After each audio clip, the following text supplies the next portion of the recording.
नाज़रीन आदाब, इलेक्शन के खास बुलेटिन के साथ मैं हूं हिना। तो चलिए शुरुआत करते हैं।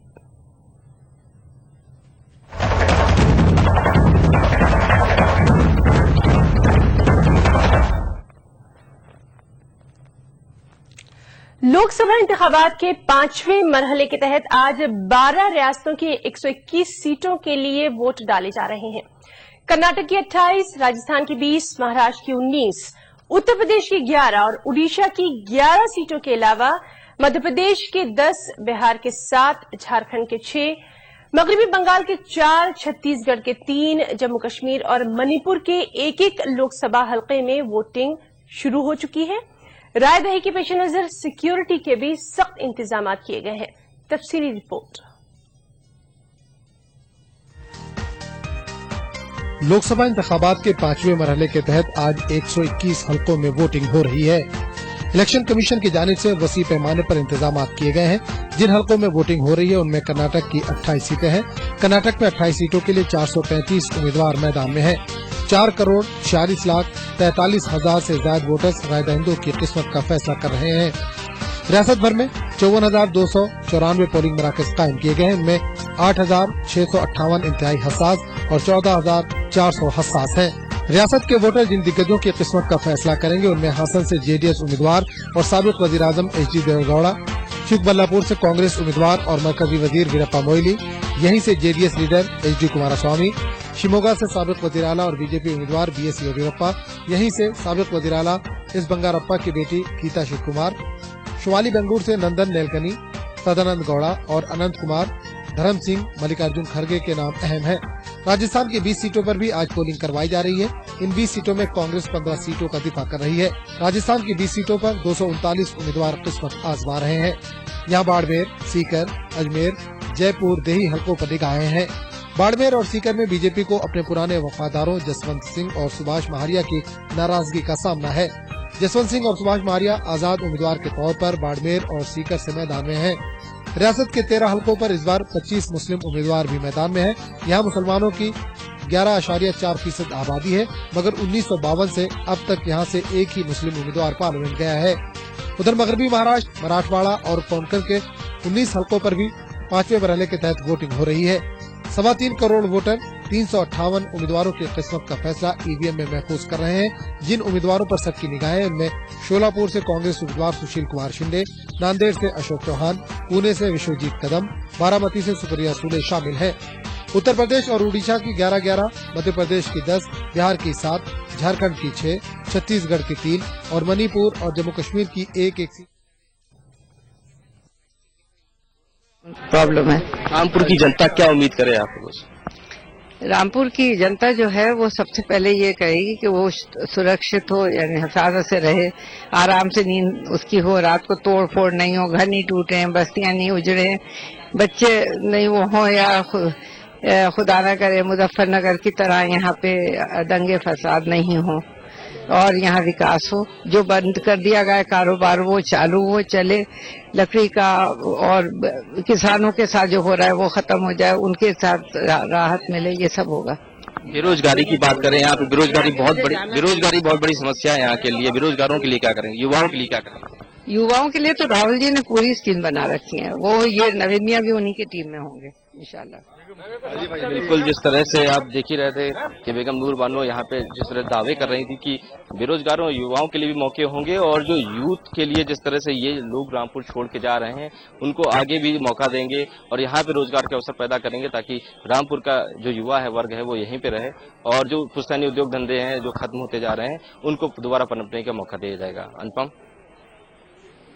तो नाज़रीन, ये थी मुरादाबाद से कांग्रेस की उम्मीदवार बेगम नूर बानो, जिनका कहना है कि उनकी पार्टी वहां चाहती है कि सनतों की तरक्की हो, लोगों को सिक्योरिटी मिले और काफी कुछ उन्होंने इस वक्त वादे भी किए हैं, काफी कुछ कहा भी है। अब हम आपको बताएं कि आम इंतखाबात का 5वां मरहला जो है वो शुरू हो चुका है। मगरबी बंगाल, राजस्थान, यूपी, बिहार समेत कई रियासतों में वोटिंग शुरू हो चुकी है। कर्नाटक की तकरीबन तमाम 28 पार्लिमानी हलकों में एक ही मरहले में वोट डाले जा रहे हैं और इन इंतखाबात को पुरअमन बनाने के लिए एडमिनिस्ट्रेशन और इलेक्शन कमीशन ने बड़े पैमाने पर तैयारियां भी करी हैं। वहीं दूसरी तरफ कर्नाटक के उलमाए कराम और मुस्लिम तंजीमों ने तमाम वोटरों से अपील की है कि वो लाजमी तौर पर अपने हक राय दही का इस्तेमाल करें। और नाज़रीन, आइए अब जानते हैं कि रामकृपाल यादव का क्या कहना है। बिल्कुल मोदी जी के हाथ को मजबूत करने के लिए ही भारतीय जनता की महान जनता ने मुझे अपना आशीर्वाद दिया है और पूरी तौर पर भारतीय जनता पार्टी और मोदी जी के हाथ पर। तो नाज़रीन, ये थे रामकृपाल यादव जो कि बिहार में इलेक्शन लड़ रहे हैं और इनकी सीट भी काफी तनाज़े का शिकार रही है।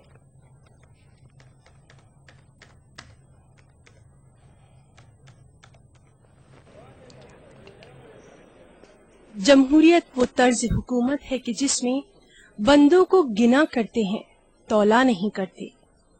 मुल्क भर में इन दिनों मरहलेवार तौर पर लोकसभा के इंतखाबात के लिए वोट डाले जा रहे हैं। कर्नाटक की तमाम 28 हलकों में 17 अप्रैल जुमेरात की सुबह 7 तक शाम 6 बजे तक वोट डाले जाएंगे। रियासत के उलमाए कराम का कहना है कि हर लिहाज से वोट की अहमियत सबसे ज्यादा है। उलमाए कराम के मुताबिक वोट की न सिर्फ जमहूरी अहमियत है बल्कि दीनी और शरई अहमियत भी है। वोट की अहमियत उलमा की नजर में वोट जमहूरी हक और इखलाकी फरीजा भी है। वोट डालना समाजी जिम्मेदारी, निजाम में बेहतरी के लिए पहल करना हर बाशऊर शहरी की जिम्मेदारी। खास तौर से मुसलमानों से मेरी गुजारिश है कि वोट हमारा शरई हक है, बल्कि मुफ्ती तकी उस्मानी साहब ने बाकायदा फरमाया है कुरान पाक की आयत से कि वोट डालना गवाही देना है। वोटर्स से अपील की गई है कि वो 100% पोलिंग करने की कोशिश करें, अव्वल अक्सर पोलिंग करें, औरतों के साथ अपना वोट डालने का हक अदा करें। लिहाजा हर हिंदुस्तानी का ये फरीदा है, वो किसी भी मजहब वाला हो, यानी हिंदू, मुस्लिम, सिख, ईसाई, ये सब लोगों की जिम्मेदारी है कि इस मुल्क की हिफाजत के लिए जो भी हमसे हो सकता है हमें वो कोशिश करनी चाहिए। उलमा के साथ साथ कर्नाटक की अहम मुस्लिम तंजीमों ने भी वोटरों से अपील की है कि वो लाजमी तौर पर अपने वोट का इस्तेमाल जरूर करें। जमात इस्लामी हिंद की जानिब से तमाम वोटर्स को बिला लिहाज मजहब और मिल्लत ये अपील की जाती है कि 17 तारीख को कर्नाटक में जो पार्लिमानी इंतखाबात होने जा रहे हैं उसमें अव्वल वक्त में जाकर अपने घर वालों का वोट डालने की कोशिश करें। हर एक को जिनका नाम वोटर्स लिस्ट पे शामिल है उनको अपना वोट डालना चाहिए। बेंगलुरु में खवातीन अदीबों और समाजी कारकुनों ने भी खवातीन वोटर से ये अपील की है कि वो अपने हक का इस्तेमाल करना न भूलें। मैं यहाँ पर एक दर्दमंदाना गुजारिश करूंगी, अपील करूंगी तमाम माओं से, बहनों से कि सुबह सवेरे आप जाएं, अपने वोट को जाया ना होने दें और अपना वोट कैश करें। आप मैं तो ये अपील करूंगी कि सारे सिटीजन्स ऑफ कर्नाटका अपना एक्सरसाइज करें वोट, और खासकर औरतों के लिए जो सिक्योरिटी का जो बड़ा इशू बना हुआ है, उनके ऊपर जो एट्रोसिटीज हो रहे हैं उनको चैलेंज करने के लिए एक ऐसी स्ट्रांग सरकार बने जो सचमुच खवातीन के इंटरेस्ट में काम करे। वोट की अहमियत और वोटिंग के दिन अवाम को पोलिंग बूथ तक जाने की तरगीब देने के लिए दीगर रियासतों की तरह कर्नाटक में भी इंतखाबी कमीशन ने कई एक प्रोग्राम चलाए हैं। उलमाए कराम और मिली तंजीमें भी गुज़िश्ता कई दिनों से लोगों से अपील कर रही हैं कि वो अपने हक राय दही का इस्तेमाल करें। ETV news, Bengaluru. हम आपको एक बात फिर बताएं कि लोकसभा इंतखाबात के 5वें मरहले के तहत आज 12 रियासतों की 121 सीटों के लिए वोट डाले जा रहे हैं। इनमें कर्नाटक की 28 सीटें हैं, राजस्थान की 20, महाराष्ट्र की 19, यूपी की 11, उड़ीसा की 11 सीटों के अलावा मध्य प्रदेश के 10, बिहार की 7, झारखंड की 6, मगरबी बंगाल की 4, छत्तीसगढ़ की 3, जम्मू कश्मीर और मणिपुर की एक लोकसभा सीट के लिए वोटिंग शुरू हो चुकी है और वोटिंग के पेश नजर सिक्योरिटी के भी सख्त तरीन इंतजाम किए गए हैं।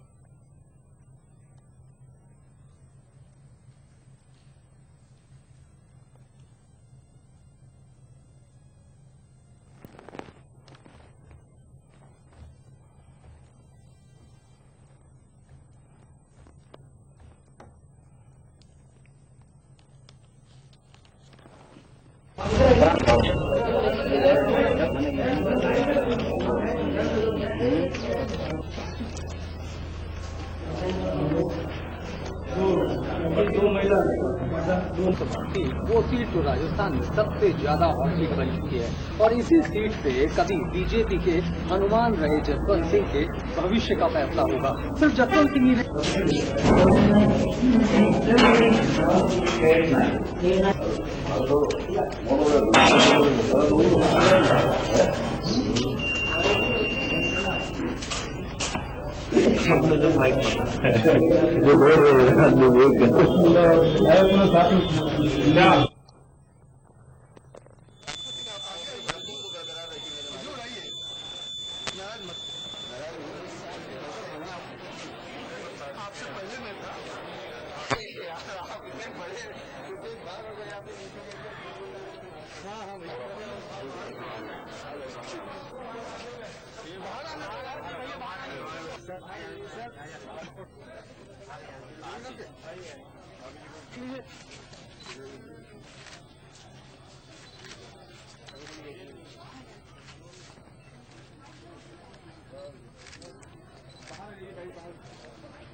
आपने मतदान किया, कैसा लग रहा है आपको और क्या आप जीत का लक्ष्य लेके चल रहे हैं? वास्तव में मतदान लोकतंत्र में मतदाता का अधिकार है, मतदान अवश्य करना चाहिए।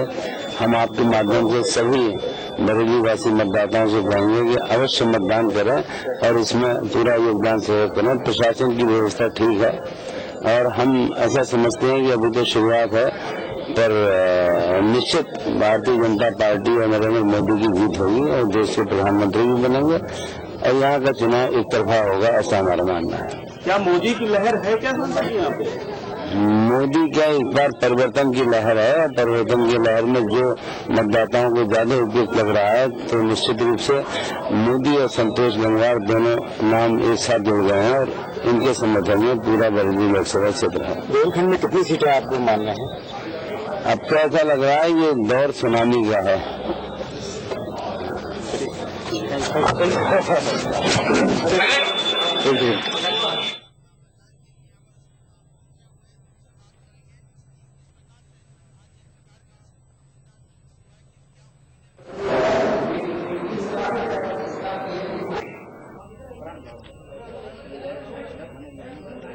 नाज़रीन, ये बराह रास्त तस्वीर आप देख रहे हैं राजस्थान के बाड़मेर से। काफी हॉट सीट मानी जा रही है, ये काफी सख्त मुकाबला है यहाँ पर और लोग सुबह से ही यहाँ पर मौजूद हैं अपने वोट का इस्तेमाल करने के लिए। हम आपको ये बराह रास्त तस्वीर दिखा रहे हैं राजस्थान के बाड़मेर से। यहाँ जसवंत सिंह बतौर आजाद उम्मीदवार मैदान में हैं। उसके अलावा यहाँ पर कई अहम दिग्गजों की किस्मत भी दाव पर लगी हुई है। लोग सुबह से ही यहाँ अपने हक राय दही का इस्तेमाल करने के लिए मौजूद हैं।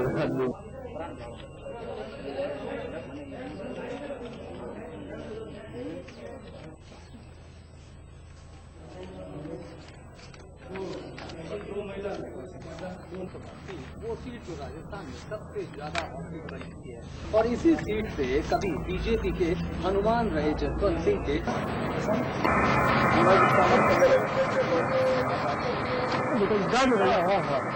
अपने कार्ड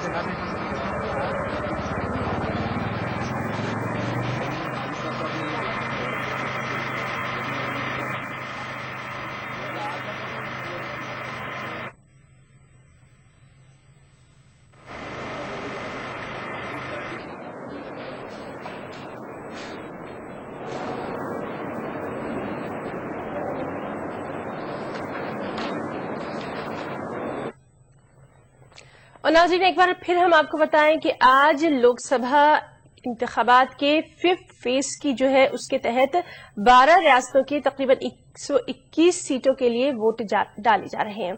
इनमें कर्नाटक की 28 सीटें हैं, राजस्थान की 20 सीटें हैं, महाराष्ट्र की 19 हैं, यूपी की 11 हैं और उड़ीसा की 11 सीटें हैं। इसके अलावा एमपी की 10 हैं, बिहार की 7, झारखंड की 6, मगरबी बंगाल की 4, छत्तीसगढ़ की 3, जम्मू कश्मीर और मणिपुर की 1-1 लोकसभा सीट के लिए वोटिंग शुरू हो चुकी है। लोकसभा इंतखाबात के 5वें मरहले के तहत आज 121 हलकों में वोटिंग हो रही है। इलेक्शन कमीशन की जानिब से वसी पैमाने पर इंतजाम किए गए हैं। जिन हलकों में वोटिंग हो रही है उनमें कर्नाटक की 28 सीटें हैं। कर्नाटक में 28 सीटों के लिए 435 उम्मीदवार मैदान में हैं। 4,46,43,000 से ज्यादा वोटर्स राय दहिंदों की किस्मत का फैसला कर रहे हैं। रियासत भर में 54,294 पोलिंग मराकज कायम किए गए हैं। इनमें 8,658 इंतहाई हसास और 14,400 हसास है। रियासत के तो सीधे लिए चलते हैं नांदेड़, जहां अशोक चौहान अपना वोट डालने के लिए जा रहे हैं। काफी अहम माना जा रहा है इस सीट को। इस वक्त हम आपको बराह रास्त तस्वीर दिखा रहे हैं जहां पे अशोक चौहान अपने वोट का इस्तेमाल करने के लिए अपने अहले खाना के साथ पहुंचे हैं।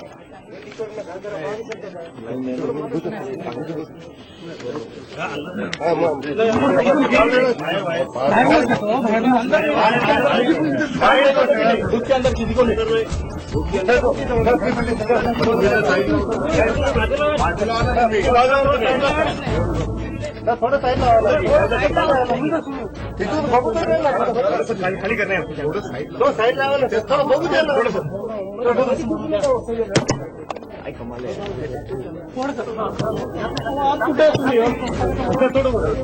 जल्दी सर सांगो करने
नाज़रीन, हम आपको बताएं कि महाराष्ट्र में आज जिन जगहों पर वोट डाले जा रहे हैं उनमें नांदेड़, पुणे और शोलापुर की सीटों पर सबकी निगाहें हैं। नांदेड़ से कांग्रेस ने अशोक चौहान को मैदान में उतारा है और अशोक चौहान का मुकाबला बीजेपी के डीबी पाटिल से है और साथ ही साथ आम आदमी पार्टी लीडर नरेंद्र ग्रंथी से भी है। ये वो सीट है जिस पर सभी की निगाहें हैं। ये हम आपको बराह रास्त तस्वीर दिखा रहे हैं नांदेड़ से, जहां से कांग्रेस ने अशोक चौहान को मैदान में उतारा है और अशोक चौहान ने अपने वोट का इस्तेमाल किया है। अशोक चौहान का मुकाबला बीजेपी के डीबी पाटिल से है, साथ ही साथ आम आदमी पार्टी के लीडर नरेंद्र ग्रंथी भी उन्हें यहां से टक्कर दे रहे हैं।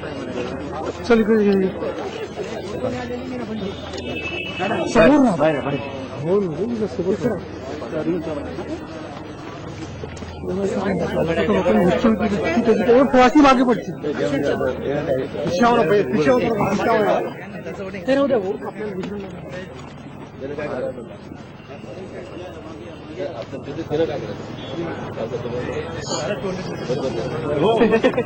एकदम बाहेर एकदम बाहेर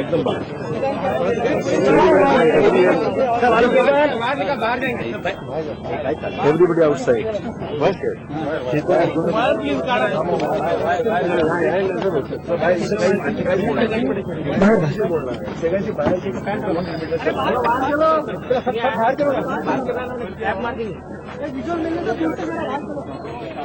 जास्त पुढे नका करू. अरे ते रस्त्याच्या बाहेरच बोलतो. हे रोडच्या बाहेरच बोलणार आहे. बाहेर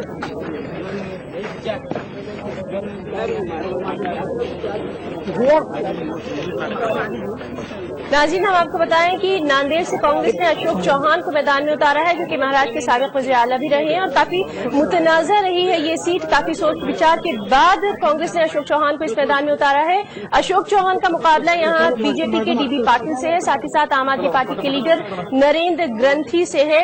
अशोक चौहान ने अभी अपने अहले खाना के साथ अपने हक राय दही का इस्तेमाल किया है।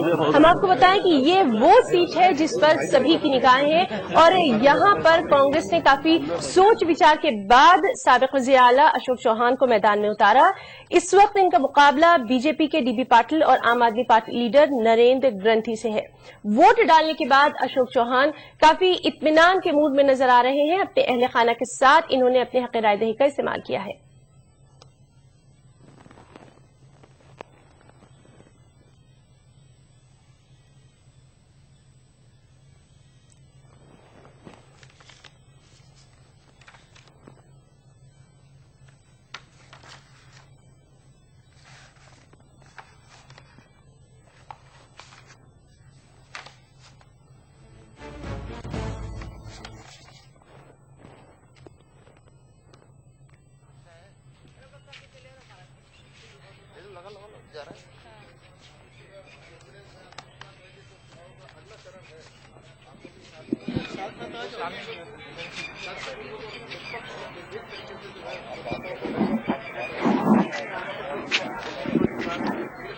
लगा दूं नहीं बताता हूँ कि जागरूकता काफी अधिक है।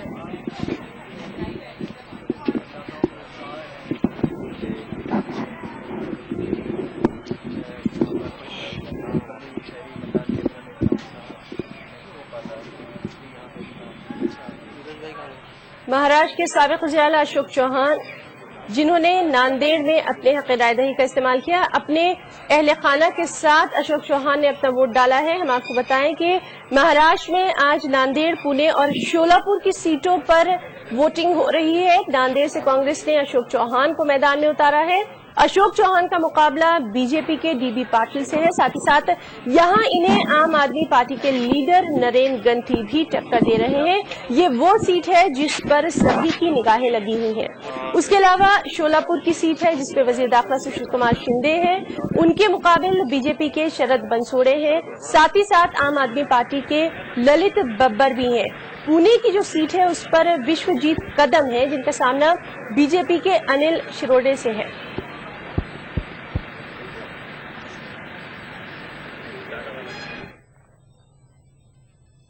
और अब हम सीधे रुख करेंगे भोपाल का, जहां पर आज वोटिंग हो रही है और वहां से हमारे साथ फोन लाइन पर जुड़ चुके हैं हमारे नुमाइंदे डॉक्टर मेहताब आलम। जी मेहताब, काफी कुछ इस वक्त जो है वो मंजर सामने हो रहा है क्योंकि लोगों में जोश खरोश देखा जा रहा है। आज क्या अपडेट देंगे आप हमारे नाज़रीन को?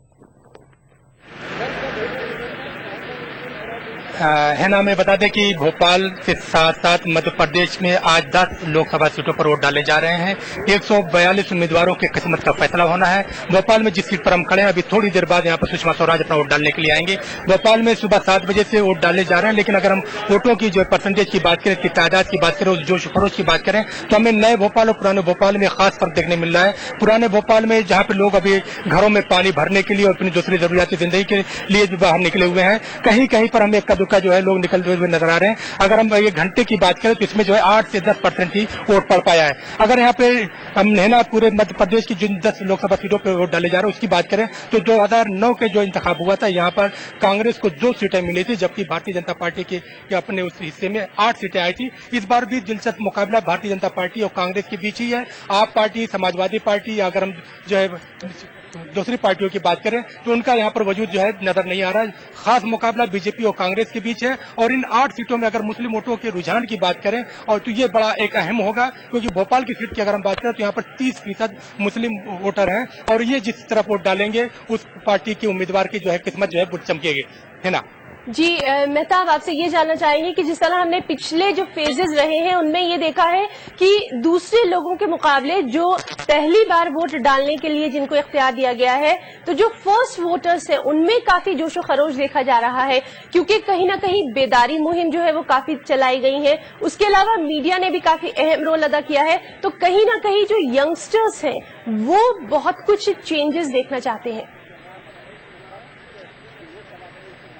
ये सच कहा आपने है ना कि जो इस तरह से बेदारी मुहिम चलाई गई, चाहे इलेक्शन कमीशन की हो या जो है मीडिया की बात हो या आम लोगों की बेदारी मुहिम की बात हो, कि हमें जो है इसी के नतीजा सामने निकल कर आ रहा है कि यंगस्टर उनमें खास जोश खरोश दिखाई दे रहा है। और हमारे सामने सुबह से हम कई जब पोलिंग बूथ पर गए जो वहाँ पे देखा कि वो लोग जो माजूर है, चल नहीं सकते हैं, लेकिन उनको अपना हक राय दे के इस्तेमाल करना है, तो अपने दोस्तों के साथ, अजीजों के साथ किसी भी तरीके से यहाँ पे जो है पोलिंग बूथ पर पहुंचकर वोट डाल रहे हैं, क्योंकि 5 साल में उनको एक मौका मिला है और वो चाहते हैं कि अपनी पसंद के उम्मीदवार को और एक ऐसी पार्टी को, एक ऐसी हुकूमत का इंतखाब करें जिससे हमारा मुल्क मजबूत हो और तमाम लोगों की जो हुकूक है वो उन तक पहुंच सके, है ना। जी मेहताब, आपसे ये जानना चाहेंगे कि आज जिन अहम सीटों के लिए वोट डाले जा रहे हैं उनमें से कौन कौन से ऐसे लोग हैं जिनकी किस्मत जो है वो आज ईवीएम में बंद हो जाएगी? अगर हम मध्य प्रदेश की बात करें तो मध्य प्रदेश की जिन 10 लोकसभा सीटों पर वोट डाले जा रहे हैं उसमें एक अहम सीट एक गुना की है, जहां पे मरकजी वजीर ज्योतिरादित्य सिंधिया की किस्मत का फैसला होना है। भोपाल जो एक हाई प्रोफाइल सीट कही जाती थी, जहां से हम देखते हैं कि जब लोगों के नाम पर्चे भरने का मामला चल रहा था तो यहाँ से सुषमा स्वराज का नाम एक बार आया था, उसके बाद जो है लाल कृष्ण आडवाणी का नाम आया, लेकिन उसके बाद जो है चाहे हम कांग्रेस की बात करें या भारतीय जनता पार्टी की बात करें, दोनों ने एक लो प्रोफाइल के जो है जो कैंडिडेट को खड़ा किया है। इसलिए हमें देखते हैं कि वोटरों में जो एक रुझान और एक दिलचस्पी जिस तरह से पहले इंतखाबात में देखने मिल रही थी उस तरह से नजर नहीं आ रही है। यहाँ पे एक बात ये भी बताया कि मध्य प्रदेश में पहली बार हुआ आजादी के बाद कि भारतीय जनता पार्टी की बात हो या कांग्रेस की, क्योंकि मध्य प्रदेश जब से बना 2 ही पार्टियों की यहाँ पे हुकूमत रही है, लेकिन दोनों पार्टियों ने किसी भी मुस्लिम उम्मीदवार को मैदान में नहीं उतारा है। और अगर यहाँ पे इन 10 सीटों की बात करें तो यहाँ पे मुस्लिम वोटर्स की बात करें, दलितों की बात करें, तो इसमें एक बड़ा फैक्टर तय करेगा कि इनका रुझान किस पार्टी की जो है किस्मत का फैसला तय करता है। अच्छा, अगर हम मुसलमानों की बात कर ही रहे हैं तो हम ये भी जानना चाहेंगे, क्योंकि तहजीब और सकाफत का अहम मरकज रहा है मध्य प्रदेश, और मध्य प्रदेश ने जो मुल्क की सियासत है उसकी कई बार तस्वीर भी बदल के रख दी है, तो वहाँ की जो अक़लियती तबका है और खासतौर से जो मुसलमान है वो क्या कुछ चाहते हैं, उनके क्या अहम इशूज हैं? देखिए, जो यहाँ पे आम लोगों के इश्यूज हैं वही इश्यूज उनके भी हैं, लेकिन वो चाहते हैं अपने बच्चों की तालीम चाहते हैं, वो रोजगार चाहते हैं, सिक्योरिटी चाहते हैं, जो 3 बड़ी चीजें हैं। और वो चाहते हैं कि जो भी पार्टी मुल्क की हुकूमत में आए, जो भी दिल्ली के तख्त पर बैठे, वहाँ पर जो है तमाम लोगों को जो है यकसा हुकूक फराम हो, लोगों को रोजगार मिले। और नौजवान भी यही चाहता है कि जो भी सरकारें आए उनको शिक्षा के मैदान में जो है तमाम एक एटमॉस्फेयर क्रिएट किया जाए, इंफ्रास्ट्रक्चर डेवलप किया जाए और लोगों को रोजगार के मौके उनके अगर अपने शहर में मिलते हैं तो जाहिर सी बात है भोपाल के बच्चे को दिल्ली या किसी और शहर का रुख नहीं करना पड़ेगा। मध्य प्रदेश 56 में जरूर बना, 57 में पहला इलेक्शन हुआ, जिस तरह से आपने मुस्लिम उसकी बात की, तो हम बताएं कि जब मध्य प्रदेश और छत्तीसगढ़ दोनों एक ही स्टेट हुआ करते थे, यहाँ पर 22 मुस्लिम एमएलए हुआ करते थे, लेकिन धीरे धीरे इनका परसेंटेज कम हुआ। और इसमें मुस्लिम कम्युनिटी के ओवरऑल अगर हम बात करें तो इनके अंदर भी जिस तरह की एक पॉलिटिकल अवेयरनेस आनी चाहिए थी वो अवेयरनेस नहीं दिखाई दे रही। इस वक्त मध्य प्रदेश असेंबली में सिर्फ 1 मुस्लिम एमएलए है। और अगर हम पूरे ओवरऑल मध्य प्रदेश के पार्लियामेंट के इलेक्शन की बात करें, छत्तीसगढ़ की और राजस्थान भी इसमें शामिल कर ले, इस वक्त जो है कांग्रेस पार्टी जो मुस्लिम दावे और दूसरी सारी सेकुलरिज्म की बात करती है, उसने सिर्फ जो है 1 मुस्लिम उम्मीदवार को मैदान में उतारा है, वो भी राजस्थान से। मध्य प्रदेश और छत्तीसगढ़ से कोई किसी मुस्लिम उम्मीदवार को टिकट नहीं दिया गया है। ऐसे में मुस्लिम वोटर्स की नाराजगी कांग्रेस को कहीं ना कहीं नुकसान पहुंचा देगी।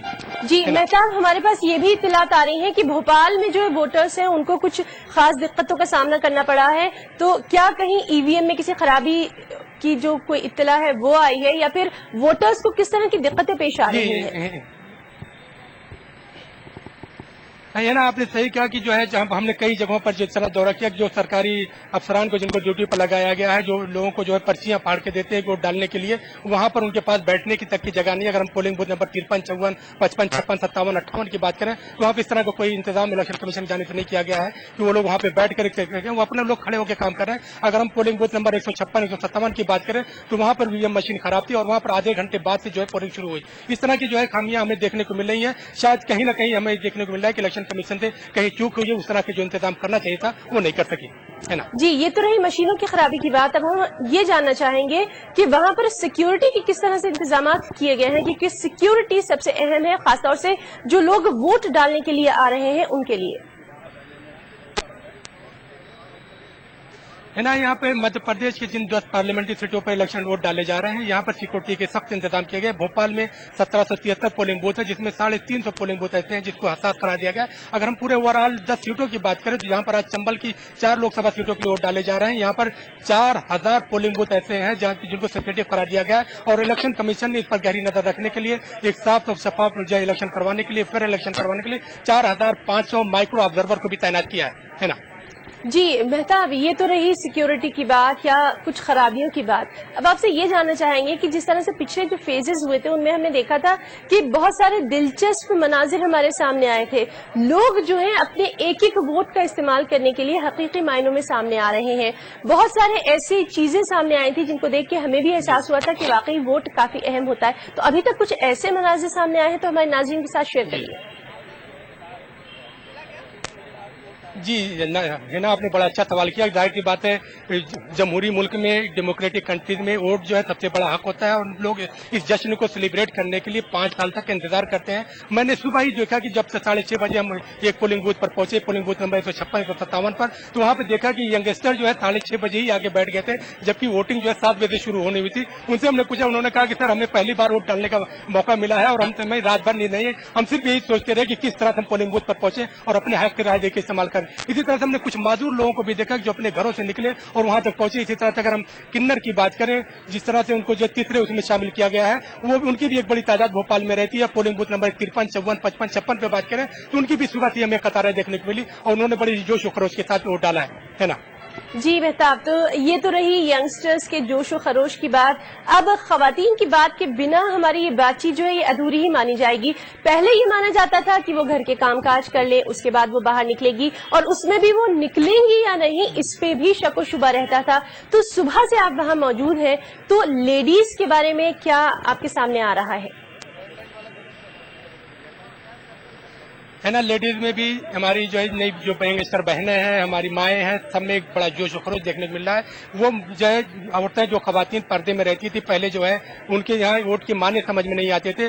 सुबह से ही हमें देख रहे हैं कि 7 बजे से एक लंबी लंबी कतारें भोपाल में, पुराने भोपाल की बात करें, नए भोपाल की बात करें, वो देखने को मिल रही है। खवातीन ने अपने काम को, जो उनका रूटीन था 7 बजे उठने का, दूसरे काम करने का, उन्होंने पहले ही कर लिया ताकि अपने हक राय देकर इस्तेमाल कर सके। खवातीन ये चाहती है कि सरकार जो ऐसी आए जिससे उनके राशन, उनके घर की जो जरूरियात अशिया है उस पर महंगाई का असर न पड़े, क्योंकि जाहिर सी बात है घर उनको संभालना पड़ता है और अगर महंगाई होती है तो उससे कहीं ना कहीं खवातीन मुतासिर होती है। जी मेहताब, इस तमाम बातचीत के लिए आपका बहुत बहुत शुक्रिया। हम दोबारा आपसे अपडेट के लिए जरूर अपने बुलेटिन में राब्ता करेंगे। तो नाज़रीन, ये थे भोपाल से हमारे नुमाइंदे मेहताब आलम, जो कि हमें बता रहे थे कि वहां वोटिंग शुरू हो चुकी है और नए वोटर्स में खासा जोश और खरोश देखा जा रहा है। काफी कुछ दिलचस्प मनाजिर भी उनके सामने आ रहे हैं। सिक्योरिटी के भी सख्त इंतजाम किए गए हैं और कहीं कहीं पोलिंग बूथ्स पर कुछ मुश्किलात भी, खामियां भी देखने में आ रही हैं। बहरहाल अभी तो शुरुआत है, पूरा दिन हमारे सामने पड़ा है। हम देखेंगे कि आज जो है किस तरह से लोगों ने वोटिंग में हिस्सा लिया। और अब हम रुख करेंगे बिहार का।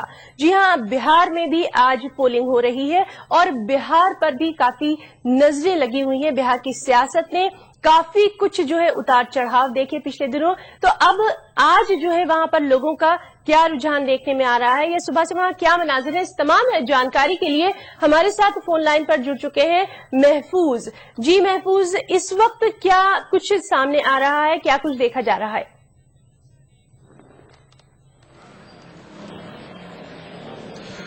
देखिए हिना, आज बिहार में 7 पार्लियामानी हलके पे इंतखाब होना है, जिसमें मुंगेर, नालंदा, पटना की 2 सीटें हैं, पाटलिपुत्रा, पटना साहब, आरा, बक्सर और जहानाबाद।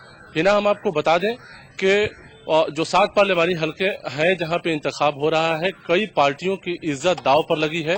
कई बड़े नेता हैं जो इस मरहले में, दूसरे मरहले में जो इंतखाब हो रहा है आज का, इसमें उनकी किस्मत का फैसला होगा, जिसमें शत्रुघ्न सिन्हा है, पाटलिपुत्रा में मीसा देवी हैं, रंजन यादव हैं, डॉक्टर गोपाल प्रसाद हैं।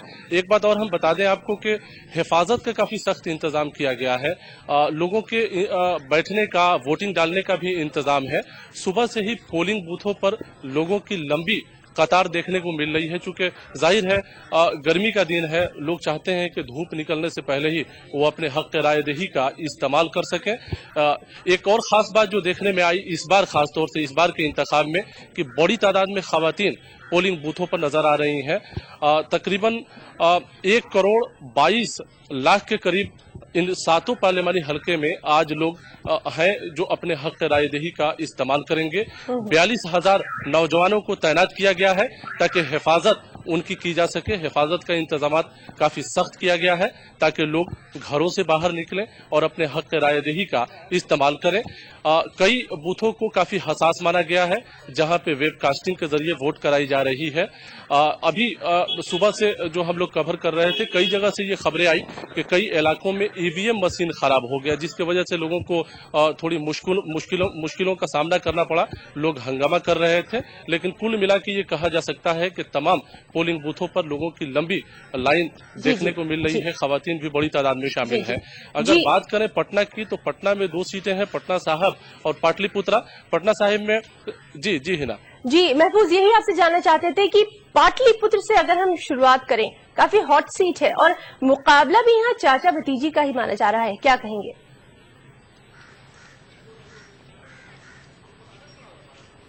देखिए, पाटलिपुत्रा सीट जो है वाकई में काफी अहम है।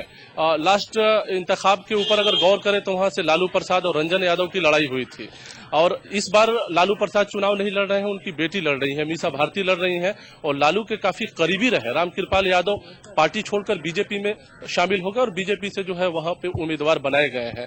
तो एक तरह से कहें तो लालू की इज्जत जो है पाटलिपुत्रा में बिल्कुल दांव पे लगी हुई है, और तीनों पार्टियां जेडीयू, बीजेपी और राजद जो है पूरे के बीच जो है का मुकाबला काफी सख्त है।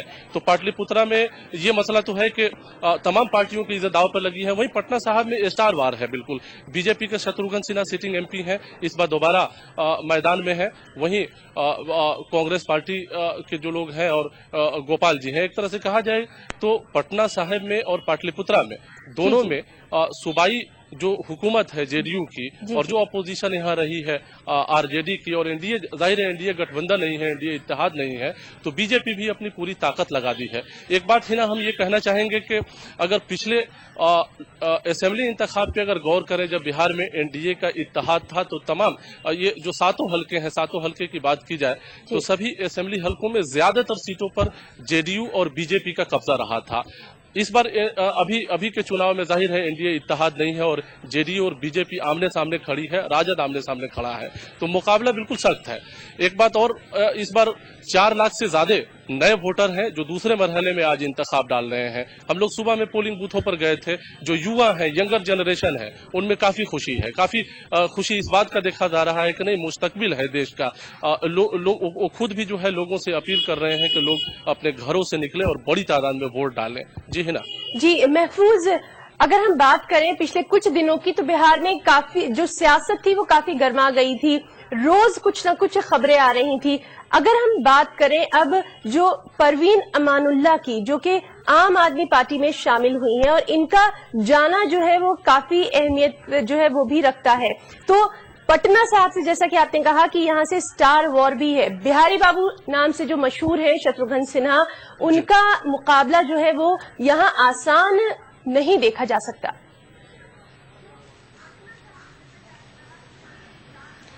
देखिए, इस बार चूंकि पटना साहिब का जो वो सीट है वो शुरू से ही बीजेपी का दबदबा उस पर रहा है और शत्रुघ्न सिन्हा हमेशा वहां से निकलते रहे हैं। चूंकि हमने पहले कहा कि एनडीए इत्तेहाद था, तो लास्ट जो इंतखाब है शत्रुघ्न सिन्हा काफी आसानी से वहां चुनाव जीते थे, लेकिन इस बार का इंतखाब काफी मुश्किल है। जेडीयू जो है सामने है, आरजेडी सामने है, स्टार वार है एक तरह से कहिए। शत्रुघ्न सिन्हा के कैंपेन में कई लोग बाहर से भी जो स्टार है, फिल्मों में काम करते हैं और सीरियल्स में काम करते हैं, उन्होंने यहां आकर उनके हक में जो है प्रचार किया।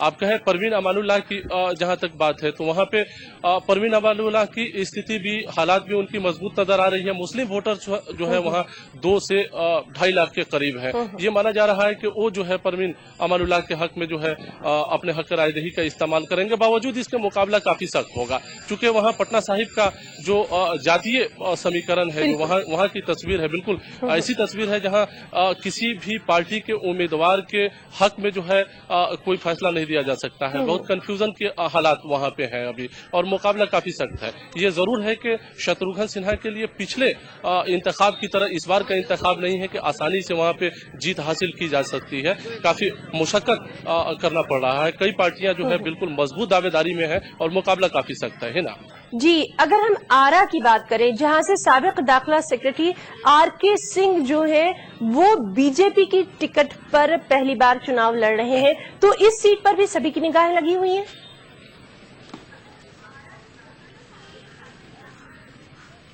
जी हाँ।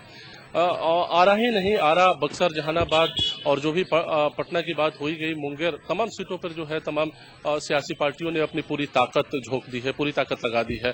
आरा की सिचुएशन भी कुछ वैसे ही है। जाहिर है आर.के. सिंह भी वहां पे एक मजबूत कैंडिडेट हैं और उनके हक में जो है काफी दिनों से बड़े बड़े लीडर जो है तबलीग कर रहे थे, लेकिन दूसरी पार्टियां भी उसको भी कमजोर नहीं समझा जा सकता है। इस बार का बिहार का जो इंतखाब हो रहा है, ये बात बिल्कुल साफ तौर से देखी जा रही है। जो पिछले जो भी इंतखाबात यहाँ होते रहे, हमेशा दो पार्टियों या दो अलायंस के बीच में मुकाबला रहा है, लेकिन इस बार चूंकि जेडीयू किसी अलायंस में नहीं है, तो तमाम हलकों में कहीं न कहीं उसकी भी मजबूत दावेदारी है।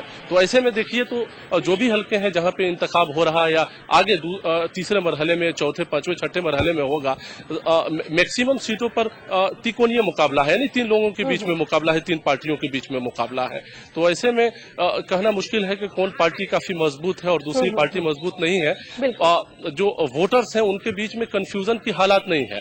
बिहार में जो वोटर्स के हालात होते हैं, डेवलपमेंट में वोटर्स नहीं जाता है। कहीं न कहीं पॉलिटिकल पार्टी के जो बड़े लीडर होते हैं वो जातीय समीकरण बना देते हैं और वोटर्स जो है उसी के आधार पर अपने हक रायदही का इस्तेमाल करता है। लेकिन खास बात है कि जो यंगर जनरेशन है वो इस बार अपना जहन बिल्कुल साफ करके रखे हुए हैं और वो ये कहते हैं कि सेकुलरिज्म, कम्युनलिज्म और जातीय जो हवा पैदा की जाती है उसके ऊपर इंतखाब नहीं होगा। इंतखाब डेवलपमेंट के मुद्दे पे होगा, तरक्की के मुद्दे पे होगा और जाहिर है इस पे होना चाहिए।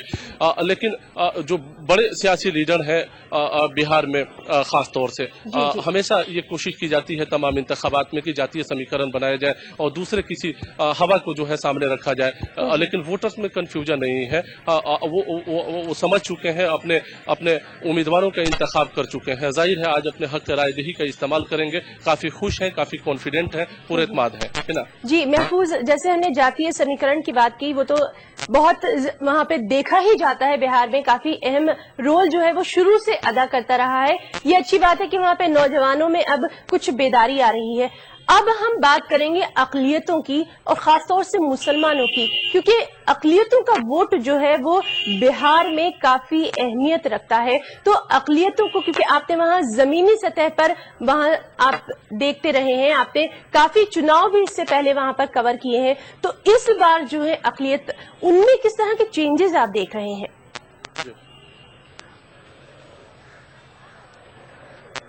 देखिए है ना, इसमें कोई दो राय नहीं कि अकलियती आबादी में भी काफी ड्रास्टिक चेंज नजर आता है। बिहार में 40 सीटें हैं, 20 सीट पे अकलियती आबादी उम्मीदवारों की किस्मत का फैसला करती है। 10 सीट ऐसे हैं जिसमें डायरेक्ट यानी समझिए कि वही इफेक्ट डालते हैं और उन्हीं की वजह से जो है उम्मीदवार वहां जीतते हैं। लेकिन अभी जो पहला मरहला का इंतखाब यहाँ गुजरा है और दूसरे मरहले में इंतखाब हो रहा है, इस इलाके में अकलियतों की आबादी कम है।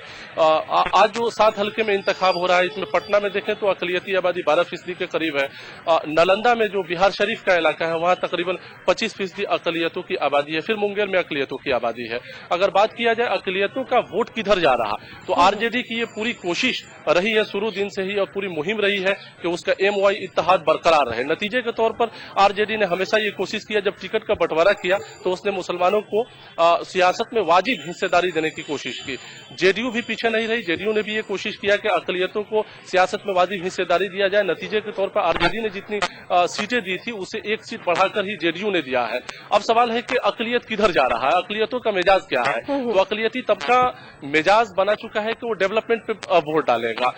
मसला यहाँ ये है कि चूंकि पार्लियामेंट का चुनाव है, गवर्नमेंट सेंट्रल में बननी है, तो मुकाबला कहीं ना कहीं एनडीए और यूपीए के बीच में हो जाता है।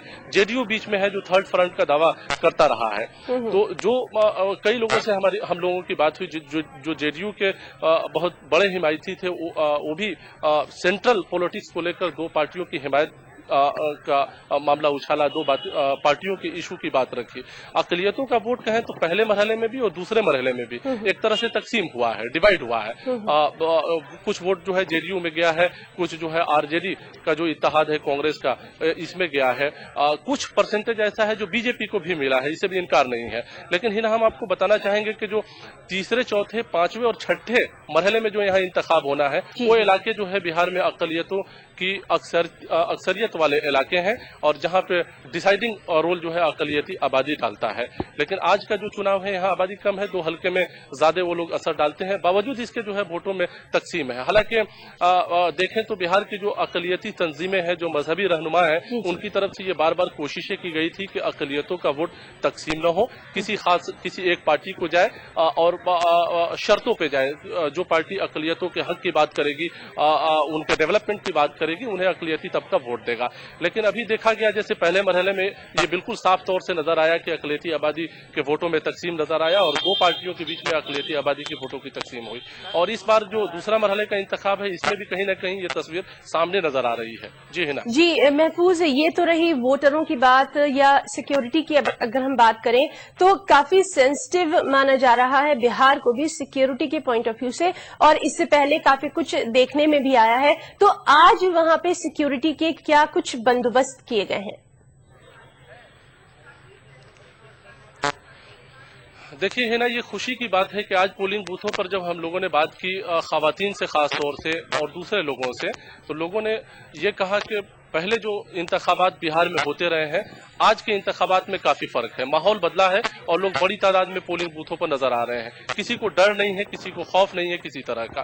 पहले जो रवायत रही थी, पहले जो ट्रेडिशन था बिहार में, हंगामा होते थे, मारपीट होता था, गोलियां चल जाती थी, लेकिन वो चीजें पोलिंग बूथों पे अभी नहीं है।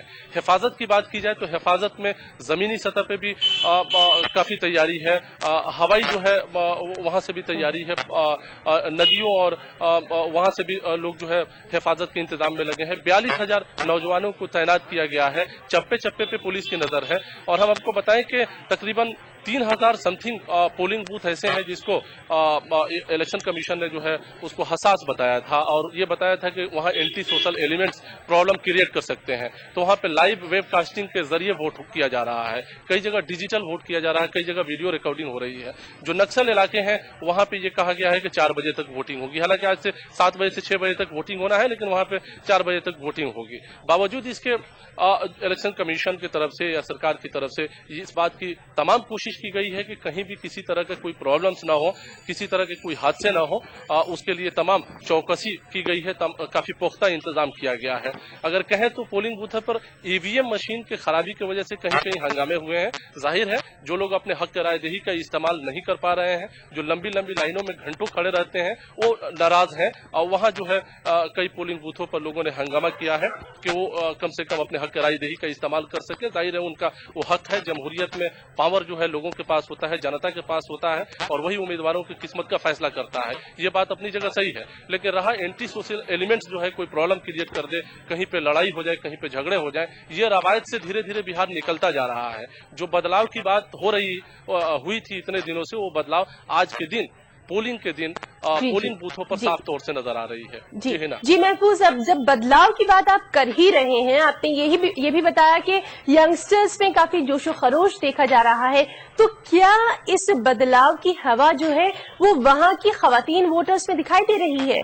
खवातीन किस तरह से, सुबह का टाइम है इसलिए हम आपसे ये सवाल खासतौर से पूछ रहे हैं, क्योंकि जिस तरह से पहले माना जाता था कि खवातीन जो है वो घर के काम करने के बाद बाहर निकलेंगी या फिर वो दोपहर में निकलती थी जब ज्यादा भीड़ नहीं होती थी, लेकिन अभी जो तस्वीर हमारे सामने आ रही है उनमें हम देख रहे हैं कि सुबह से ही लेडीज जो है बड़ी तादाद में मौजूद है। और उसमें खासतौर से नोट करने वाली बात है कि अक़लियती खवातीन जो है वो बड़ी तादाद में नजर आ रही है।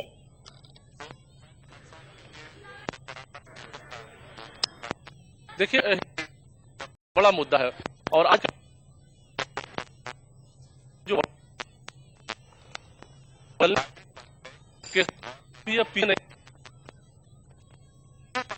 जी नाजरीन, शायद किसी खराबी की वजह से अभी हमारा राब्ता नहीं हो पा रहा है महफूज से। बहरहाल हमारे नुमाइंदे महफूज ने हम तक जो जानकारी दी है उसमें उन्होंने बताया कि बिहार में कई दिग्गजों की किस्मत जो है वो आज दांव पर लगी हुई है। स्टार कैंपेन्स भी इसमें हुई है और नौजवानों में अपने वोट को लेकर खास साथ जोशो खरोश देखा जा रहा है। सुबह से ही नौजवान जो है, खासतौर से जो पहली बार वोट करने के लिए है, वो सुबह से लाइनों में मौजूद है अपने वोट का इस्तेमाल करने के लिए। और अकलियतों पर सभी की निगाहें लगी हैं और ये कोशिश करी गई है कि अकलियतों का जो वोट है वो तकसीम ना हो। बुलेटिन का सिलसिला जारी रहेगा। वक्त एक ब्रेक का, ब्रेक के बाद जल्द लौटते हैं। ईटीवी उर्दू पर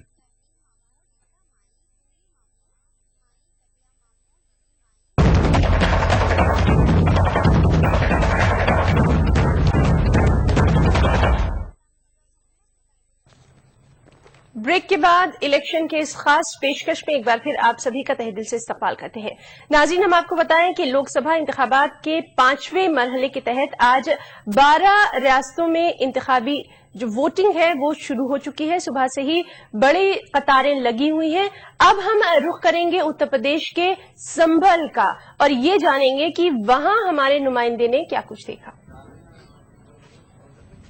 संभल लोकसभा के चंदौसी में एक गर्ल्स डिग्री कॉलेज के पोलिंग बूथ पर खड़े हैं। आप देख सकते हैं हमारे पीछे मतदाताओं की लंबी कतारें हैं और यहाँ पर सुबह से मतदाता निकल कर जो है वोट लोकतंत्र के इस बड़े पर्व में शिरकत करने की कोशिश कर रहे हैं। यहाँ पर जो है वो ग्रामीण क्षेत्रों में हमने जो दौरा किया, ग्रामीण क्षेत्रों में अभी जो है पोलिंग परसेंटेज जरा कम जा रहा है, लोग नहीं निकल कर आ रहे हैं वोटिंग करने के लिए। उसका कारण यह है कि अभी इस समय फसल जो है वो कट रही है, गेहूं की फसल जो है खड़ी है, उसका कटान हो रहा है। सुबह के समय फसल का कटान करते हैं ग्रामीण, उसके बाद इस पर्व में जो है शिरकत करने के लिए निकलेंगे वो अपने अपने घरों से।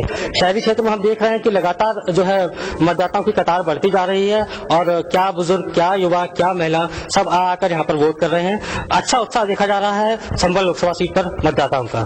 चुनाव में जो है वो मुद्दे प्रमुख रहते हैं और संभल लोकसभा सीट जो है, चूंकि संभल जो है वो नवनिर्मित जिला है, पिछली बसपा शासनकाल में इसको जिले का दर्जा मिला था, जिला घोषित किया गया था। यहाँ पर निश्चित तौर पर विकास एक प्रमुख मुद्दा है जिसको लेकर इस बार मतदाता जो है वो अपना मतदान करेंगे। उनको प्रत्याशियों से उम्मीद है कि वो उनके उम्मीदों पर खरा उतरें।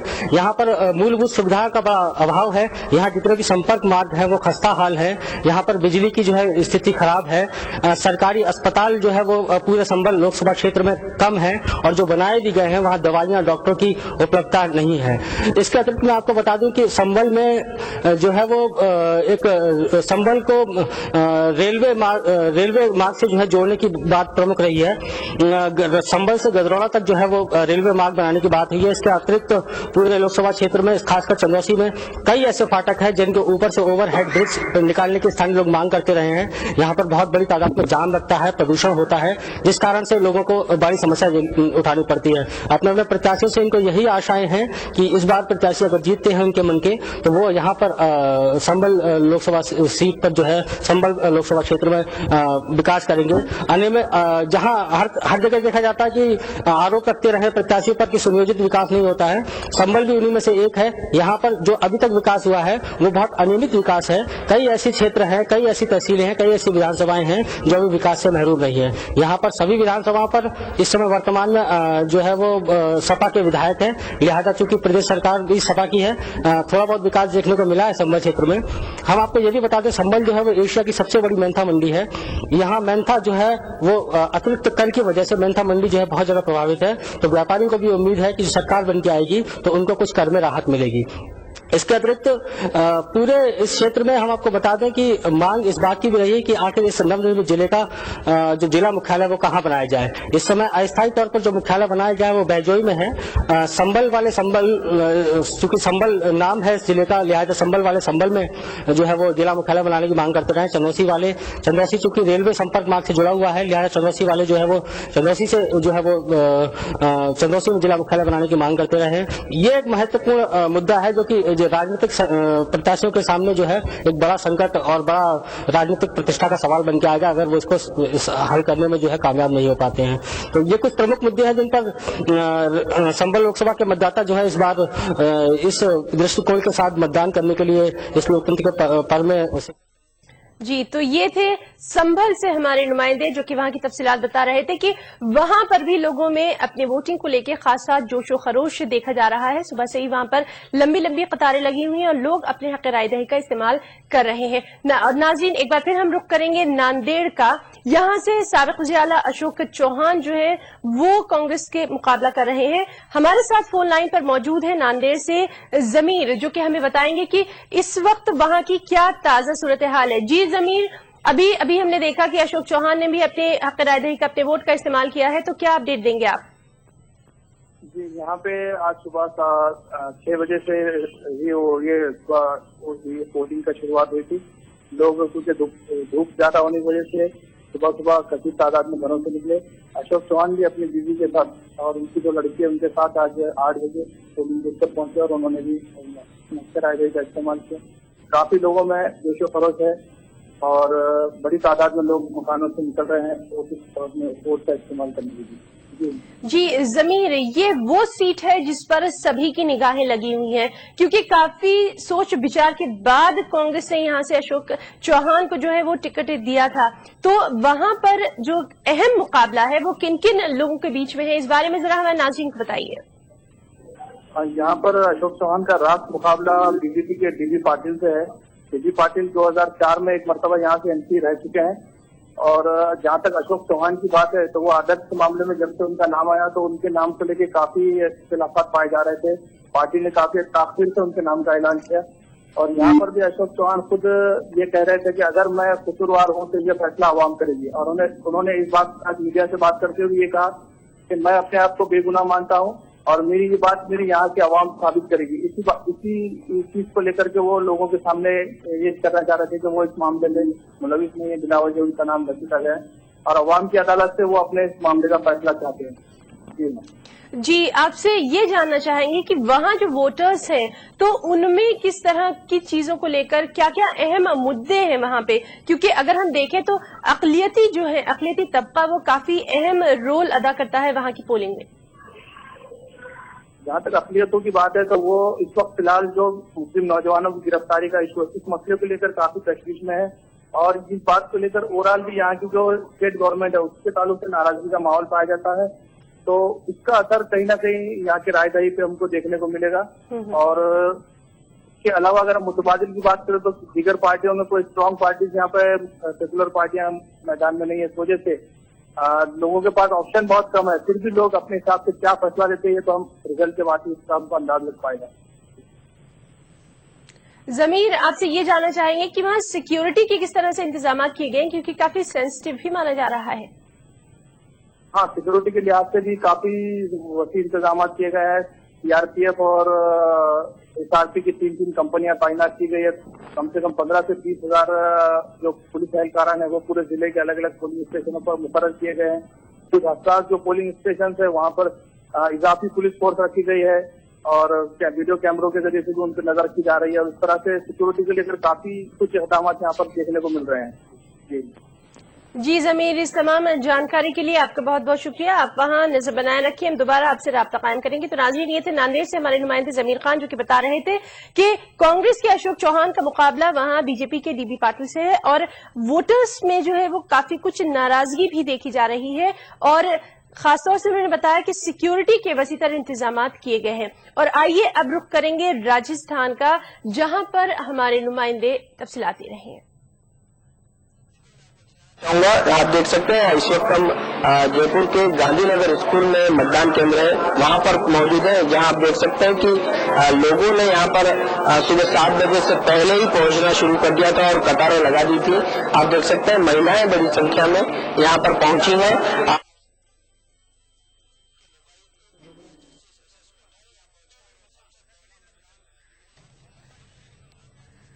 नाज़रीन, हम आपको बराह रास्त तस्वीर दिखा रहे हैं जिसपे वीरप्पा मोइली अपने वोट का इस्तेमाल कर रहे हैं।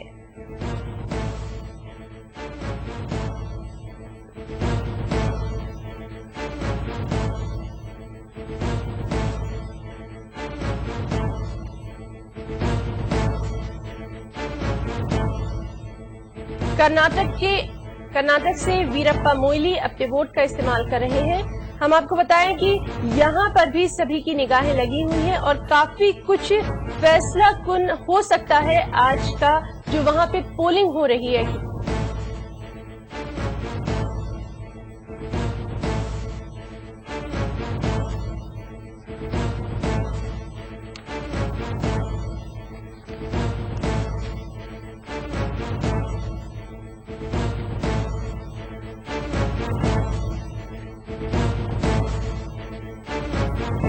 नाज़रीन, हम आपको बताएं कि कर्नाटक में काफी कुछ सियासत में बदलाव आए हैं और आज होने वाली पोलिंग पर सभी की निगाहें लगी हुई हैं। काफी पार्टियां जो हैं वो अपनी खोई हुई जमीन भी हासिल करने की कोशिश कर रही हैं। इस वक्त हम बराह रास्त तस्वीर आपको दिखा रहे हैं जिसमें मरकजी वजीर वीरप्पा मोइली अपने हक राय दही का इस्तेमाल कर रहे हैं।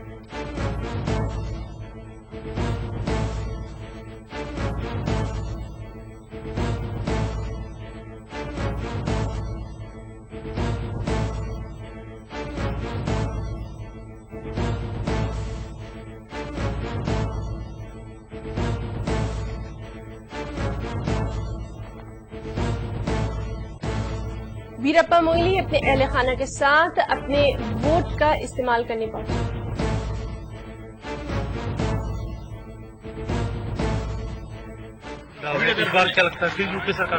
Quite excited over this. Last time also I got the highest number of votes among all the Congress candidates in Karnataka. So there is a exuberance and confidence among all the Congress workers of all cadres that and also among the electorate that they will vote with me with the maximum and votes, and also I will win absolutely with absolute majority. कल नरेंद्र मोदी ने कहा कि कांग्रेस डरी हुई है, हार गई है कांग्रेस, अब से एनडीए की सरकार। No, that chap, I don't know what is happening to him. He has no respect for the electorate, mandate of the electorate. How can he declare himself as elected? He has already said, I am the elected, I am the person who will be elected prime minister. So this kind of a nomination system doesn't exist. He forgets about it. Perhaps he would not have read the Constitution of India. That is the unfortunate thing. And that particular person who doesn't understand the letter and spirit of the Constitution would like to become the Prime Minister. It will be a disaster for the country. अभी counting भी नहीं हुई लेकिन वो अपने आप को प्रधानमंत्री मान रहे हैं Narendra Modi. That is the unfortunate thing. The man claim himself. Then what is the respect he is having for the electorate? He has to say he should be humble. He should all with humility. He has to respect the verdict of the electorate and declaring himself as, this is something, which is known only in the dictatorship, not in a democracy. उनका कहना है कि NDA की सरकार आती है और नरेंद्र मोदी अगर प्रधानमंत्री बनते हैं तो महिलाएं सुरक्षित रहेंगी। He could not look after his own wife. He could not give the respect to the women. And, you should know the kind of men, who are in the pregnancy, the highest death in Gujarat. And, the gender justice is concerned, that is the worst state. Gujarat is the worst state in the country. Gender justice is concerned. Any statistics you take, any parameters you take, women have the worst deal. And, he is also a person, who has chased women, collecting information, spying against women. This kind of a person, says that he gives respect to women. God alone should save the country. अगर वो देश के प्रधानमंत्री बनते हैं तो क्या लगता है देश विकास करेगा? ये नहीं बनेगा and it should not happen. It will not happen in the great land of soil of this India, because there is a Vasudhaiva Kutumbakam. That is the principle of India. That is the Indian culture. And all his sayings, all his actions are contrary to the letter and spirit of the culture of India. उन्होंने कहा कि जो लोग घोटाले किए हैं उनको डरना पड़ेगा नहीं। घोटाले will know. Man is facing, his all peace people are there, and number of police officers of the Gujarat are behind bars. And this is the kind, and 24 IPS officers are behind bars. And one day or other, of course, he just posing himself as a prime minister, he would have prevented for some time from being prosecuted. That doesn't mean, the atrocities which have been committed in Gujarat when he was the chief minister can be so suppressed forever. Madam आप ये बताइए कि नरेंद्र मोदी कहते हैं महिलाओं की सुरक्षा को लेकर वो काफी सजग है, आप लगता है? अपन आयना गवर्नमेंट महिला सुरक्षित बन पाएगी? मुझे ऐसे नहीं लगता। अच्छा नहीं लगता? वो पीएम बनेंगे? नहीं बनेंगे, बिल्कुल नहीं बनेंगे। हो गया।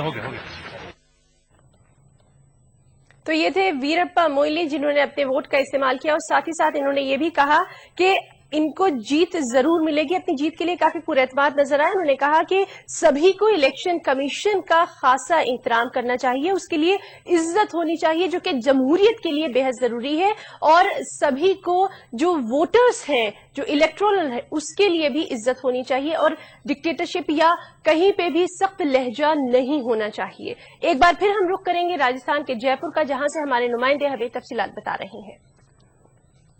दिखाना चाहूंगा, आप देख सकते हैं इस वक्त हम जयपुर के गांधीनगर स्कूल में मतदान केंद्र है वहां पर मौजूद है, जहां आप देख सकते हैं कि लोगों ने यहां पर सुबह 7 बजे से पहले ही पहुंचना शुरू कर दिया था और कतारें लगा दी थी। आप देख सकते हैं महिलाएं बड़ी संख्या में यहां पर पहुंची हैं। अब तक कुछ देर पहले प्रदेश के लोकायुक्त जस्टिस SS कोठारी यहां पहुंचे और सबसे पहला मतदान उन्होंने किया है। मैं आपको बता दूं कि ये गांधीनगर का जो मतदान केंद्र है वो काफी VIP मतदान केंद्र माना जाता है, क्योंकि यहाँ पर अधिकतर जो प्रशासनिक अधिकारी है, IAS अधिकारी है, जस्टिस है, वो यहाँ पर मतदान करते हैं। लेकिन आप देख सकते हैं इस वक्त की तस्वीर है कि किस प्रकार से यहाँ पर लोगों का पहुंचना शुरू हो चुका है। महिलाएं खास कर बड़ी संख्या में यहाँ पर पहुंच रही। यहाँ पर लगभग 3 मतदान केंद्र है, वो यहाँ पर अलग अलग बनाए गए हैं। और सबसे पहला वोट की बात करें तो इस जगह पर सबसे पहला vote Lokayukta justice SS Kothari ने किया। आपसे कुछ देर पहले ही वो हमसे बात करके यहाँ से रवाना हुए, लेकिन अब लोगों का लगातार यहाँ पर पहुंचने का सिलसिला चल रहा है। मैं आपको दिखाना चाहूंगा कि 2 मतदान केंद्र है यहाँ पर, और यहाँ पर लगातार लोग यहाँ पर पहुंच रहे हैं और अपने मतदान का प्रयोग कर रहे हैं। मतदान केंद्र पर सबसे पहला जो मतदान किया है वो जस्टिस लोकायुक्त है जस्टिस SS कोठारी, उन्होंने किया है।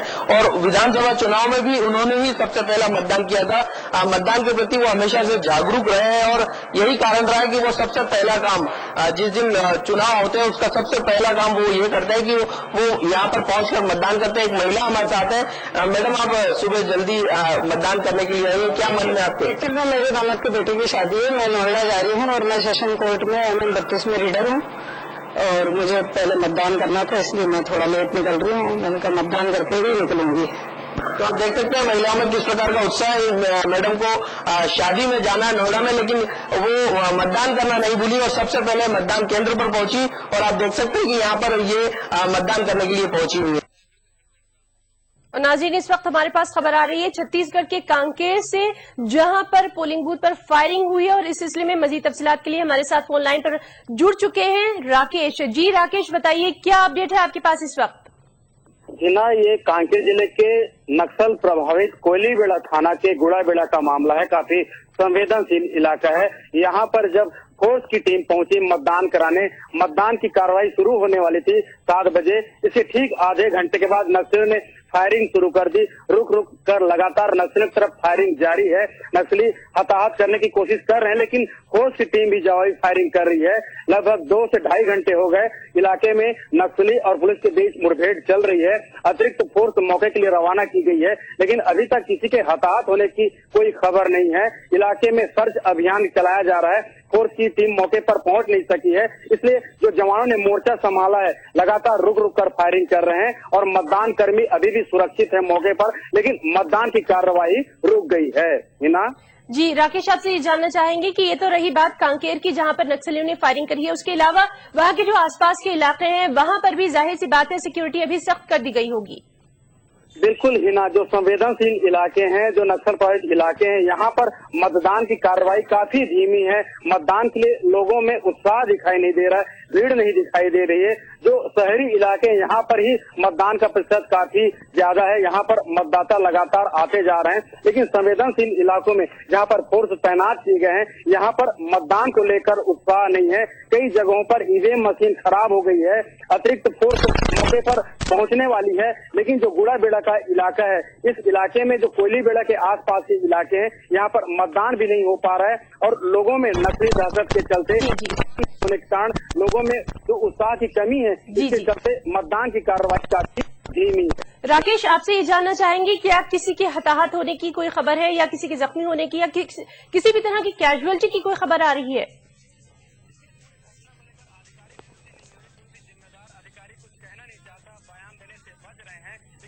सूचना मिली इस इलाके में मुठभेड़ काफी तगड़ी है। इस इलाके में जो संवेदनशील इलाका है, पहुंच विहीन इलाका है, कोई सूचना आ नहीं पा रही है। लगभग 2.5 से 3 घंटे हो गए मुठभेड़ चलते, लेकिन जो प्रारंभिक सूचना है अभी तक किसी के हताहत होने की कोई जानकारी नहीं मिल पाई है। जी राकेश, इस तमाम जानकारी के लिए आपका बहुत बहुत शुक्रिया। आप वहां नजर बनाए रखिए। तो नाज़रीन, ये थे छत्तीसगढ़ के कांकेर से हमारे नुमाइंदे, जो कि बता रहे थे कि वहां नक्सलियों ने पोलिंग बूथ पर फायरिंग शुरू कर दी, जिसकी वजह से पोलिंग रोक दी गई। सिक्योरिटी वहां भेजी जा रही है और अभी तक किसी के जख्मी होने की या इस तरह की कोई भी इत्तला नहीं है। और अब हम रुख करेंगे रांची का, जहां मौजूद है हमारे नुमाइंदे नौशाद। जी नौशाद,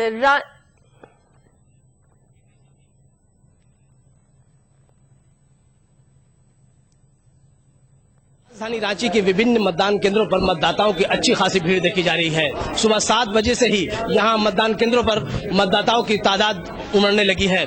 ऐसा ही एक नजारा है कटरू स्थित प्राइमरी विद्यालय का, जहां मतदाता काफी तादाद में उमड़ पड़े हैं और वो शांतिपूर्वक मतदान दे रहे हैं। हम संजीव कुमार अपने सहयोगी कैमरामैन से ये कहना चाहेंगे कि जरा वो नजारा यहाँ बूथ का दिखाएं, यहाँ किस तरह महिलाएं जागरूक हैं और अच्छी खासी तादाद में महिलाएं ही नहीं बल्कि नौजवान वोटर और अधेड़ उम्र के मतदाता भी शांतिपूर्वक मतदान देने में लगे हैं। तो ये कुल मिला के ये देखा जाए कि सुबह सवेरे जिस तरह का नजारा देखने को मिल रहा है, इससे साफ जाहिर है कि उनके अंदर काफी उत्साह है और वो अपने प्रिय नेता को चुनने के लिए काफी सरगर्म नजर आ रहे हैं। तो ये दिलचस्प बात देखने को मिल रही है कि जिस तरह से सरकारी और गैर सरकारी संस्थाएं वो वोटरों को, मतदाताओं को जागरूक करने का जो काम किया है, उसका अच्छा खासा असर देखने को मिल रहा है। शहरी क्षेत्र होने के बावजूद यहाँ जिस तरह से लोग वोटिंग करने उमड़ रहे हैं, इससे साफ जाहिर है कि यहाँ मतदाताओं का प्रतिशत काफी बेहतर होगा। कैमरामैन संजीव के साथ नौशाद आलम, ETV न्यूज रांची। और अब रुख करेंगे उधमपुर का। यहाँ पर भी आज पोलिंग हो रही है।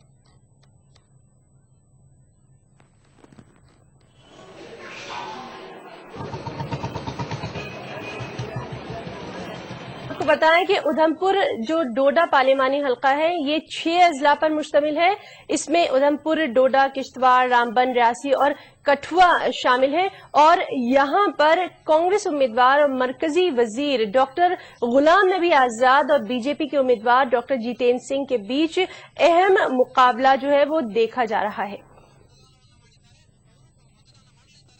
अंदर है हर पोलिंग स्टेशन पे लेवल ऑफ सेंसिटिविटी देखते हुए as per guidelines of election commission of India जो पैरामिलिट्री फोर्स है उनका डिप्लॉयमेंट इंटीरियर में करते हुए साथ में सप्लीमेंट्री एस्पेक्ट पुलिस का है और खासकर वोटर्स की लाइन बनवाना, वोटर्स का अगर कोई मटेरियल कुछ लेके आए उनकी फ्रिस्किंग करना है और जहां सस्पिशियस किसी की एक्टिविटी है उस पर नजर रखते हुए, तो इन चीज़ों को मद्देनजर रखते पूरे डिस्ट्रिक्ट में पहले 420 लोकेशंस पे डिप्लॉयमेंट है, फिर उसके बाद सेक्टर ऑफिसर्स हैं, फिर जोनल ऑफिसर्स हैं, thereafter quick reaction teams है और पूरा एक वेब क्रिएट कर रखा है। तो लाइकवाइज उनके लिए मीन्स ऑफ कम्युनिकेशन भी है। तो इस तरह की बिल वो किसी भी ऐसी प्रॉब्लम को डील करने के लिए रिलेटिव पे है, मोरल हाई है और वी आर होपफुल कि इलेक्शन बहुत स्मूथली चलेगा। पवन परिहार, assistant commissioner development, ओबली ARO Udhampur 60 और असेंबली पार्लियामेंट्री कंस्टिट्यूंसी 5 उधमपुर। तो मैं ये आपको बताना चाहता हूँ कि हमारे उधमपुर AC में 6 पोलिंग स्टेशन जो हैं जिनको हमने डेजिग्नेट किया है एज मॉडल पोलिंग स्टेशन और जो है लोगों को क्यूज वगैरह में ना खड़ा होना पड़े और इसके लिए हमने जो है वहाँ पे वेटिंग हॉल रखे हैं। वेटिंग हॉल में जो है उनके लिए हमें जो है न्यूज़पेपर्स वगैरह जो है वो वहाँ पे पढ़ सकते हैं। अन्ना हजारे ने भी आज अपना वोट डाला है और उसके वोट डालने के बाद आम्ही सकाळीच आलो मतदान करायला। मला बाहेर जायचं पण सकाळी आलो, माझा मतदानाचा हक्क मी बजावला। मतदान एक राष्ट्रीय कर्तव्य आहे आणि राष्ट्रीय कर्तव्य म्हणून ते बजावणं प्रत्येकाचं कर्तव्य आहे। प्रत्येकाने मतदान करा। नाज़रीन, ये थे अन्ना हजारे जिनका कहना था कि वोट जरूर डालना चाहिए और इसको एक जमहूरी हक के तौर पर लेना चाहिए। हम आपको बताएं कि आज लोकसभा इंतखाबात के 5th फेज यानी 5वें मरहले के तहत 12 रियासतों की 121 सीटों के लिए वोट डाले जा रहे हैं। इनमें कर्नाटक की 28 सीटें शामिल हैं, राजस्थान की 20, महाराष्ट्र की 19 है, यूपी की 11 है, ओडिशा की 11 है। इसके अलावा मध्य प्रदेश की 10 सीट है, बिहार की 7 है, झारखंड की 6, पश्चिमी बंगाल की 4, छत्तीसगढ़ की 3, जम्मू कश्मीर और मणिपुर की एक लोकसभा सीट शामिल है। इसके लिए सुबह से ही वोटिंग शुरू हो चुकी है और वोटिंग के पेश नजर सिक्योरिटी के भी सख्त इंतजाम किए गए हैं।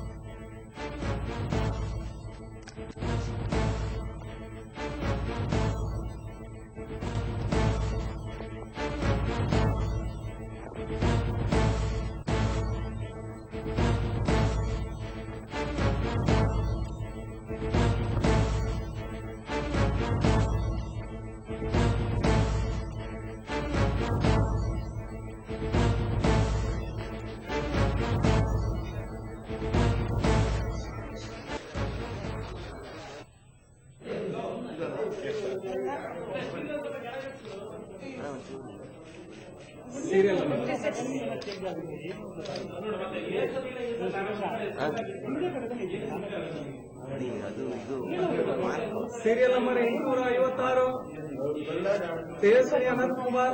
नाजरीन, हम ये बराह रास्त तस्वीर आपको दिखा रहे हैं जिसमें अनंत कुमार अपने वोट का इस्तेमाल कर रहे हैं। बीजेपी के सीनियर लीडर अनंत कुमार इस वक्त अपने हक रायदही का इस्तेमाल कर रहे हैं।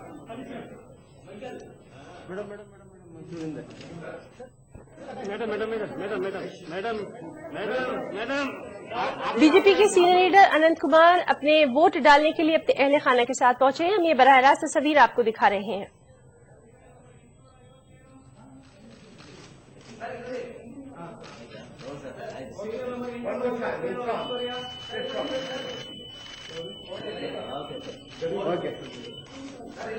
Thank you sir.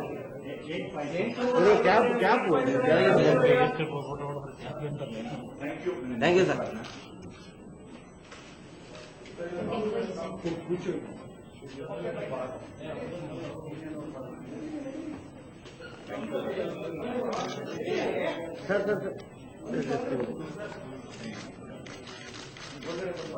मैडम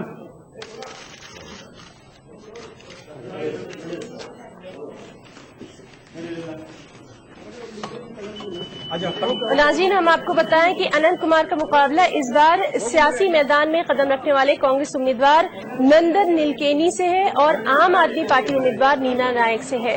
हम आपको बताएं कि नंदन नीलकेनी जो है वो सियासी मैदान में अपनी शिनाख्त बनाना चाहते हैं और साथ ही साथ उन्होंने काफी कुछ देखा भी है। हम कह सकते हैं कि अनंत कुमार का जो मुकाबला है वो इस बार काफी सख्त है क्योंकि उनके सामने कांग्रेस उम्मीदवार नंदन नीलकेनी है और साथ ही साथ आम आदमी पार्टी ने भी अपनी पहचान बनानी शुरू करी।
और नाज़रीन, मरकजी वजीर बराए अक़लियती उमूर के रहमान खान ने भी अपने हक़ राय दही का इस्तेमाल किया और वोट डालने के बाद उन्होंने मीडिया से बात भी की।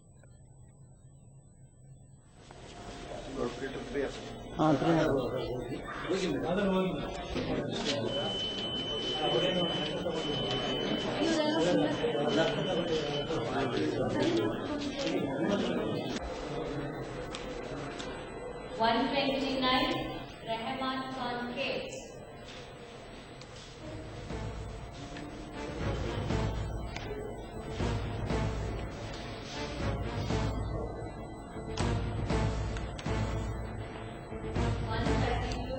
आज एक बहुत बड़ा दिन है क्योंकि कर्नाटक के 5 करोड़ वोटर्स आज लोकसभा इलेक्शन के लिए अपना वोट देने जा रहे हैं और हमें उम्मीद है कि इंशाल्लाह कांग्रेस के उम्मीदवार जो 28 में से कम हमारी उम्मीद है पूरे जीतेंगे, पर कम से कम 20 से 22 तक जीतेंगे।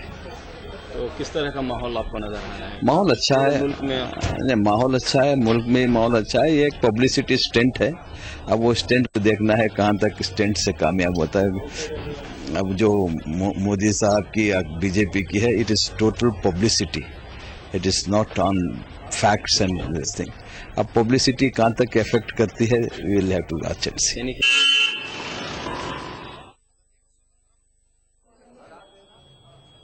और नाज़रीन, अब हम आपको दिखा रहे हैं कि बीजेपी तर्जुमान मुख्तार अब्बास नकवी ने भी अपने हक़ राय दही का इस्तेमाल किया। भारतीय जनता पार्टी 60 से ज्यादा सीटें जीत करके शानदार विजय का पताका फहराएगी। आप यहाँ से एक बार एमपी रह चुके हैं, आपको लगता है कि यहाँ से उम्मीद है आपको? क्योंकि आजम खान और कहा जा रहा है कि कांग्रेस नहीं कर रहे हैं। देखिए, पहली बात ये कि जो हर वोट वो हर वोट महंगाई के मंडी और बेईमानों के बाजार पर गहरी चोट होगी। आज जो है वो ये चुनाव टाफी और टोपी का नहीं है, ये चुनाव सुशासन और विकास के लिए है।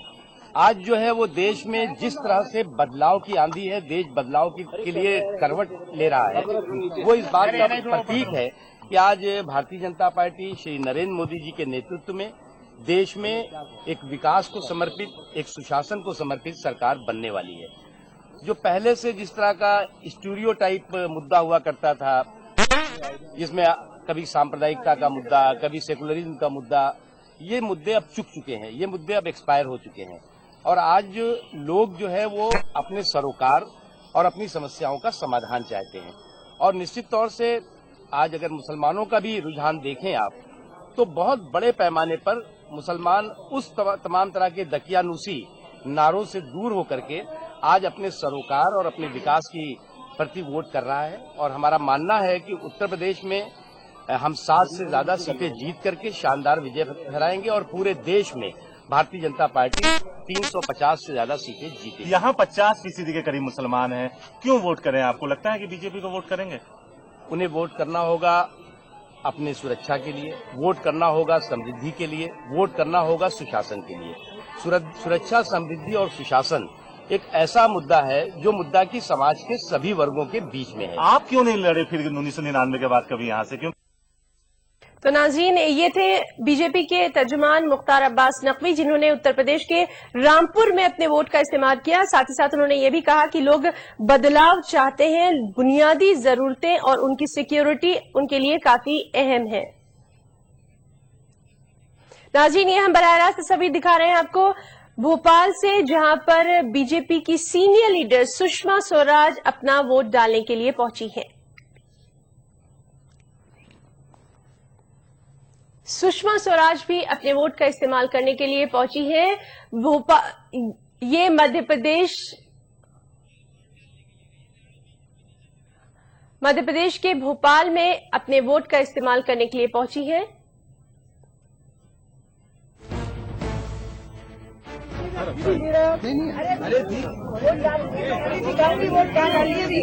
थोड़ा सा दीदी, इधर भी हम लोग भी हैं इधर।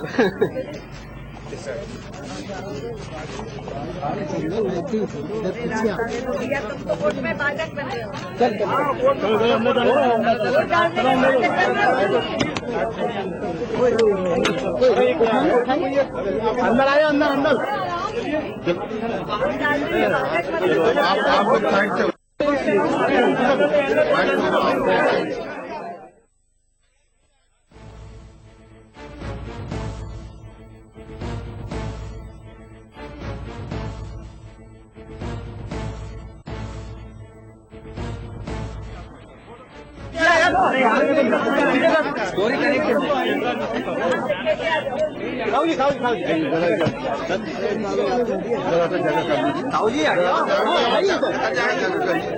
जाओ दीदी, आ जाओ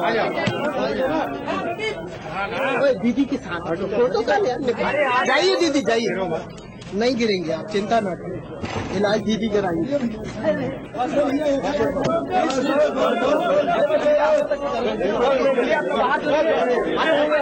एक कैमरा मैन लगा हुआ है, एक अरे फिर निकलेंगे ना, अरे वो कैमरा मैन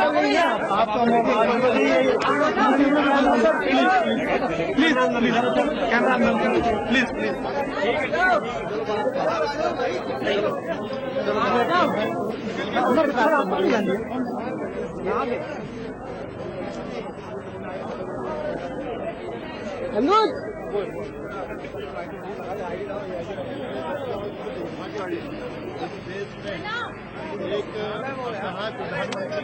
मनमोहन सिंह जी से सुने हैं, जो उनके किताब के ही लोग फारूक साहब और पारिक साहब की किताब में बड़ा स्पष्ट हुआ है। और इसलिए देश में एक सशक्त प्रधानमंत्री की आवश्यकता देश का बच्चा बच्चा चाह रहा है, और वही आज मतदान केंद्र की लाइनों पर दिखाई दे रहा है। निश्चित ही भारी उत्साह और आनंद के बीच भारतीय जनता पार्टी के पक्ष में मतदान हो रहा है, ताकि नरेंद्र मोदी इस देश के भोपाल का क्या मुद्दा लेके चल रहे हैं? आप तो भोपाल के महापौर भी रहे हैं, गृह मंत्री भी रहे हैं, अब शिक्षा मंत्री। इस समय सबसे बड़ा मुद्दा देश की अस्मिता की रक्षा है। भोपाल का समग्र विकास मध्य प्रदेश की सरकार कर रही है। केंद्र सरकार के जो अड़ंगे लगते थे वो अब लगना बंद होंगे, और जो केंद्र से संबंधित बातें हैं, चाहे रेलवे, चाहे एयर कनेक्टिविटी, इस प्रकार की सुविधाएं निश्चित ही आदरणीय नरेंद्र मोदी के प्रधानमंत्री बनने से और सुविधा काम कराने में, भोपाल के विकास कराने में भोपाल को मिलेगी। भाई साहब, बाबा रामदेव को एयरपोर्ट पर रोक दिया है प्रशासन ने, उनको अनुमति नहीं दी जा रही शहर में आने की। अब 16 मई तक के प्रशासन जो जितनी जागती करना चाहता कर ले, लेकिन उनका रोकना भी हिन्दुस्तान की जनता देख रही है, और उसका जवाब मत के रूप में देगी। कोई वजह पता चली नहीं, मेरी अभी जानकारी नहीं। Thank you.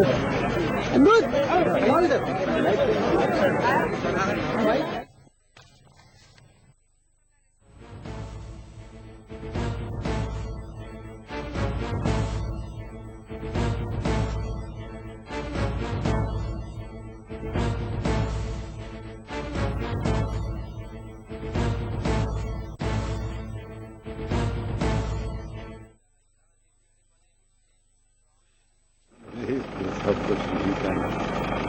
राजस्थान का इतिहास देखा जाए कि कितनी हस्ती है। मेरा एक सीमित लक्ष्य है यहाँ, और इस क्षेत्र की बाड़मेर मान मर्यादा और इज्जत का सवाल है। उसी सवाल को लेकर शुरू हुआ, उसी सवाल को लेकर चुनाव संपन्न। आपने सर इलेक्शन कमीशन के में कंप्लेंट भी डाली है, सरकारी मशीनरी का मिसयूज किया जा रहा है, पूरा मामला क्या है सर? सरकारी मशीनरी का जहाँ तक हो सका, जिससे हो सका मिसयूज हुआ है। वो माननीय मुख्यमंत्री जी ने अपने कैबिनेट के सभी मंत्रियों को कहा, यहाँ जाओ, किसी तरह जसवंत सिंह को रोको, बाड़मेर जैसलमेर की जनता को हराओ, समझाओ। जातिगत राजनीति और जातिगत मंत्रियों का चयन होकर के हर जाति के, मुझे बहुत खेद है कि भारतीय जनता पार्टी, उनका नेतृत्व इस प्रकार की जातिगत राजनीति पर उतर आया है। तानाशाही टाइप का मामला आ गया एक तरीके से। टाइप उसी तानाशाही है ये, एक तरीके से नहीं, सीधे तरीके से। लेकिन वोटर्स की अगर हम बात करें तो वोटर्स का साफ तौर पे कहना है कि वो बीजेपी से उम्मीद लगाई थी, लेकिन उन्होंने जिस तरीके से आपके साथ गलत किया उससे काफी ज्यादा नाखुश है वोटर्स। तो आपको अब पता चला है, चुनाव की शुरुआत वहां से हुई। अब इसमें भी, इसके बाद भी अगर भारतीय जनता पार्टी को सबक ले लेती तो अच्छा होगा। धन्यवाद। बाड़मेर से आजाद उम्मीदवार के तौर पर खड़े हुए जसवंत सिंह, बाड़मेर और सीकर में बीजेपी को काफी टक्कर दी जा रही है। उसके पुराने वफादार रहे हैं जसवंत सिंह और सुभाष महार्या, जिनकी नाराजगी का सामना करना पड़ा। और इस वक्त हम आपको बराह रास्त तस्वीर दिखा रहे हैं, सुषमा स्वराज अपने वोट का इस्तेमाल कर रही हैं।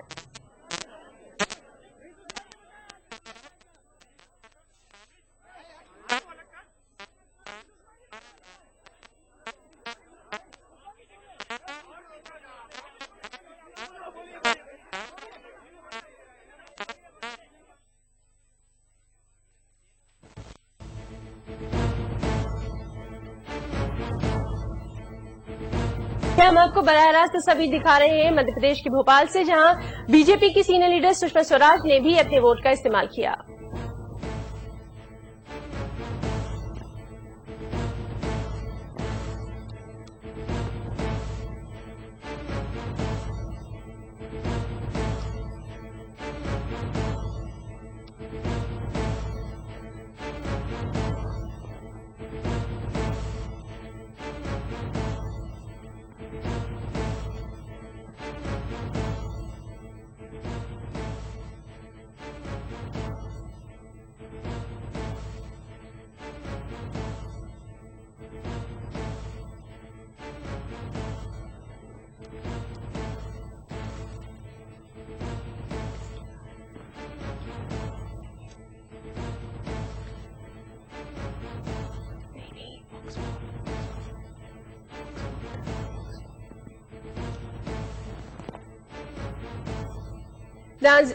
नाज़रीन, ये है बीजेपी की सीनियर लीडर सुषमा स्वराज, जिन्होंने भोपाल में अपने वोट का इस्तेमाल किया और वोट डालने के बाद वो काफी खुश नजर आई।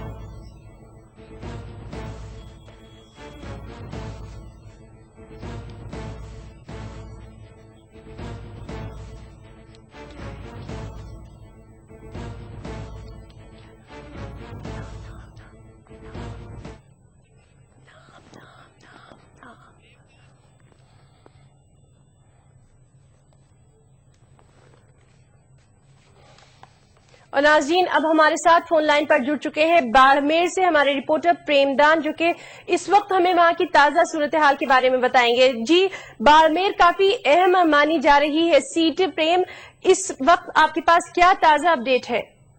देखिए, मैं बताना चाहूंगा कि पूरे देश की निगाह बाड़मेर जिले लोकसभा सीट पर लगी हुई है, क्योंकि यहाँ पर निर्दलीय तौर पर ताल ठोक रहे हैं जसवंत सिंह, जो कि भाजपा के कद्दावर नेता रहे हैं और पूर्व केंद्रीय मंत्री रहे हैं। उन्होंने अपनी ताल ठोकी है। उसके बाद में पूरे देश की निगाह इस सीट पर लगी हुई है। और मैं आपको बताना चाहूंगा कि अब से कुछ ही देर बाद में जसवंत सिंह अपना गांव जसवंत में अपने पदाधिकारी का प्रयोग करेंगे। मेवाना जो मैं जाते हैं वो कास्ट करेंगे। और कहीं न कहीं जसवंत सिंह ने इस तरीके के जो आरोप भी लगाए हैं सरकार पर कि सरकार की नौकरी में भी पूरी तरीके से दुरुपयोग किया जा रहा है, और वो कहीं न कहीं जो भाजपा के जो पक्ष में मतदान करवाने की कोशिश की जा रही है। लेकिन अगर बात करूं, यहाँ पर जो जातीय समीकरण है वो इस लोकसभा सीट कहीं न कहीं जीत के लिए और प्रत्याशियों के लिए अहम भूमिका निभा रहे हैं।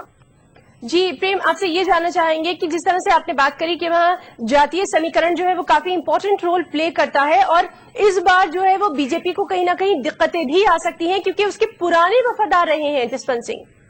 बिल्कुल, बीजेपी के लिए कहीं न कहीं दिक्कतें हो सकती है, क्योंकि बीजेपी ने जिस कैंडिडेट को टिकट दिया है वो एक बड़ी जाति से बिलोंग करते हैं, तो कहीं न कहीं वो फायदा भी है। तो उसके साथ साथ परंपरागत जो वोट बैंक बीजेपी का है, जिसको अपन कह सकते हैं राजपूत वोट बैंक है, वो पूरी तरीके से खिसक कर जसवंत सिंह के साथ शिफ्ट हुआ है। उसके साथ में अगर बात करें बाड़मेर जैसलमेर की, तो अल्पसंख्यक के वोटर्स भी बहुत में है, तो वो भी कहीं न कहीं जसवंत सिंह सेक्युलरिज्म चेहरा होने के नाते उनके साथ शिफ्ट होता हुआ नजर आ रहा है। लेकिन इस सबके बीच में बताना चाहूंगा कि ये परिणाम आने के बाद में इस तरीके की बात सामने निकल के आएगी कि वास्तविकता इस तरीके की है या क्या इस तरीके का एक रूमर है, तो ये अपने आप में परिणाम के बाद में पता लगेगा। लेकिन कहीं न कहीं जातीय समीकरण है वो अपने आप में यहाँ पर बहुत बड़ा रोल प्ले करने वाले हैं। जी ना जी प्रेम, आपसे ये जानना चाहेंगे कि इस सीट पर सभी की निगाहें लगी हुई हैं और काफी कुछ यहाँ पर किया भी गया है। जो इंतखाबी जो रैलियां हुई थी, जो इलेक्शन के लिए जब लोग आना शुरू हुए थे, तो सभी की निगाहें जो थी वो इस सीट पर खास तौर से लग गई थी। तो आज जब यहाँ वोट के लिए लोग आ रहे हैं, तो उनसे जो आपकी बातचीत हुई होगी उसमें क्या कुछ निकल कर सामने आ रहा है? देखिए, मैं बताना चाहूंगा कि यहाँ पर जो वोटर सुबह, क्योंकि ये अपने आप में लोकसभा चुनाव में पहली बार हो रहा है कि सुबह 7 बजे मतदान प्रक्रिया शुरू हुई है, और सुबह 7 बजे से ही महिलाओं ने, बुजुर्गों ने लाइनें, कतारें लगी है वोटिंग के लिए। तो ये अपने आप में बहुत बड़ा इश्यू कह सकते हैं कि लोग मतदान केंद्रों पर पहुंच रहे हैं और कहीं न कहीं ज्यादा मतदान करने के लिए। तो जिस तरीके से मतदाताओं से बात है, उनका एक कुछ बात जो थी वो साफ तौर से कहना है कि भ्रष्टाचार, महंगाई के खिलाफ भी वोटिंग हो रहा है। इसके साथ साथ में यहाँ के वोटरों का साफ तौर से कहना है कि राष्ट्रीय समीकरण भी इसमें कहीं कहीं बड़ा रोल प्ले कर रहे हैं। तो ये अपने आप में दिखने वाली बात है, मतदाता किस ओर जा रहा है, क्या महंगाई और भ्रष्टाचार के साथ जा रहा है, जो परंपरागत वोट बैंक है वो कांग्रेस के साथ जा रहा है, वोट बैंक जिस तरीके से जसवंत सिंह के साथ में जिस तरीके का होगा, ये अपने आप में अभी कुछ कहना बहुत जल्दबाजी होगी। लेकिन समय ये जो पूरा मतदान प्रक्रिया पूर्ण होगी, बाद में सामने निकल के आएगा कि वास्तविकता किस तरीके से मतदाताओं ने वोट किया है। अभी तक जो लोगों में देखा जा रहा है मतदान की प्रक्रिया। जी प्रेम, अब आपसे ये जानना चाहेंगे कि वहाँ सिक्योरिटी के किस तरह से इंतजाम किए गए हैं, क्योंकि काफी अहम मानी जा रही है ये सीट।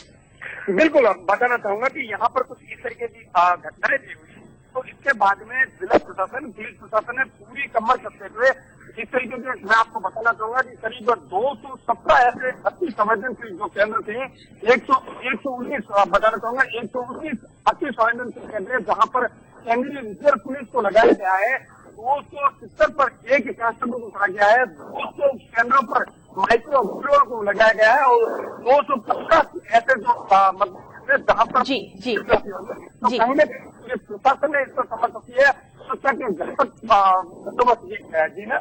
जी प्रेम, इस तमाम जानकारी के लिए आपका बहुत बहुत शुक्रिया। तो नाज़रीन, ये थे बाड़मेर से हमारे नुमाइंदे प्रेम, जो कि हमें बता रहे थे कि जसवंत सिंह ने जो है वो बीजेपी को काफी टक्कर देने के मूड में नजर आ रहे हैं और वहां पर जो जातीय समीकरण है वो काफी अहम रखता है। और अब हम आपको ये बराह रास्त तस्वीर दिखा रहे हैं, नंदन नीलकेनी अपने वोट का इस्तेमाल कर रहे हैं अपने अहले खाना के साथ।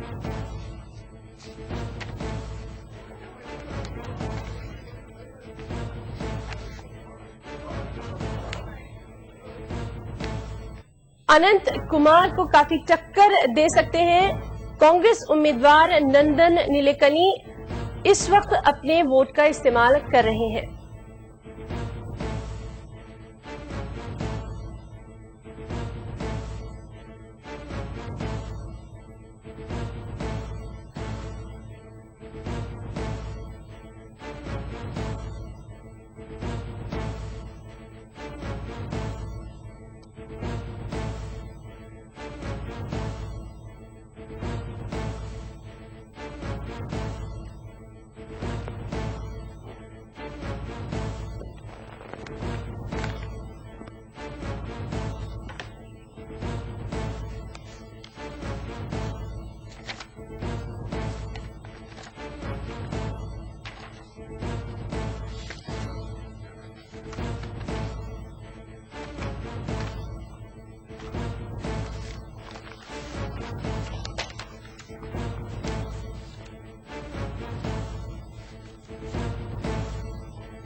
और नाज़रीन, जैसा कि हमने आपको बताया था कि आज रियासत जम्मू कश्मीर में भी इंतखाबात का दूसरा मरहला है। आज वहां वोट डाले जा रहे हैं और वहां से हमारे साथ फोन लाइन पर इस वक्त मौजूद हैं बानिहाल से हमारे नुमाइंदे तस्कीन। जी तस्कीन, इस वक्त क्या ताजा सूरत हाल नजर आ रही है, क्योंकि काफी वक्त गुजर चुका है अभी तक और लोग जो है उनमें वोटिंग को लेकर काफी जोशो खरोश भी देखा जा रहा है।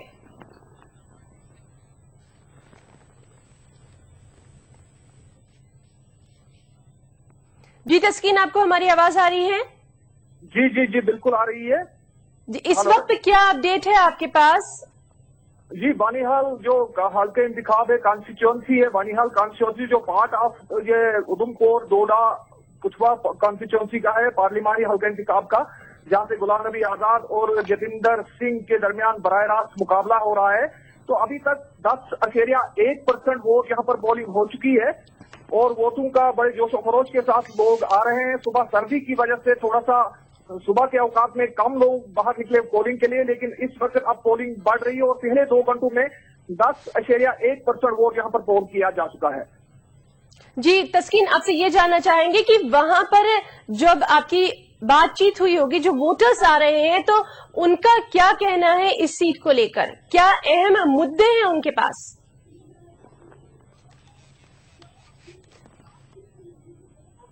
जी, जो मुद्दे लोगों के हैं वो बेरोजगारी को लेकर है, महंगाई को लेकर है, रिश्वतखोरी को लेकर है। तो लेकिन यहाँ पर जो पोलिंग का जो ट्रेंड है इन इलाकों में, रामबन, बनिहाल जो हल्के इंतखाबात हैं, गूल है इसका एक और इलाका, तो इनमें जो कांग्रेस के गुलाम नबी आजाद को जब मतलब आम लोगों की तरफ से जो मिल रहे हैं, बातचीत के दौरान जो बातें हो रही है, तो उससे ये लग रहा है कि उनको अच्छे खासे वोट जा रहे हैं। तो उसके दूसरे नंबर पर जो भारतीय जनता पार्टी के जसविंदर सिंह है, उनको भी वोट पड़ रहे हैं। तस्कीन, आपसे सिक्योरिटी के बारे में पूछना चाहेंगे कि सिक्योरिटी के लिए क्या कुछ बंदोबस्त वहां पर किया गया है? सिक्योरिटी के सख्त इंतजाम किए गए हैं। सीआरपीएफ को पुलिस के साथ जोड़ दिया गया है और दूर दराज इलाकों के 205 हमारे पोलिंग स्टेशन से यहाँ पर उनको मतलब उनके जरिए से तहफ़्फ़ुज़ फराहम किया जा रहा है पोलिंग स्टाफ को, और सिक्योरिटी के आला इंतजाम है तमाम पोलिंग स्टेशनों पर। जी तस्कीन, इस तमाम जानकारी के लिए आपका बहुत बहुत शुक्रिया। तो नाज़रीन, ये थे हमारे नुमाइंदे बानेहाल से तस्कीन, जो कि बता रहे थे कि सर्दी की वजह से लोग देर से अपने घरों से निकले हैं, और इस वक्त हम आपको दिखा रहे हैं कि अनंत कुमार का क्या कहना है अपने वोट डालने के बाद। So much of good news from Metro International, Kempegowda International Airport, and Kaveri Water and other things to Bangalore. Narendra Modi and Anant Kumar combination can bring much more good news to Bangalore. Thank you. Thank you. Thank you, sir. Thank you. तो ये थे अनंत कुमार, जो कि अपनी जीत के लिए काफी यकीन में नजर आए। वक्त एक ब्रेक का, ब्रेक के बाद भी इलेक्शन से जुड़ी खबरों का सिलसिला जारी रहेगा।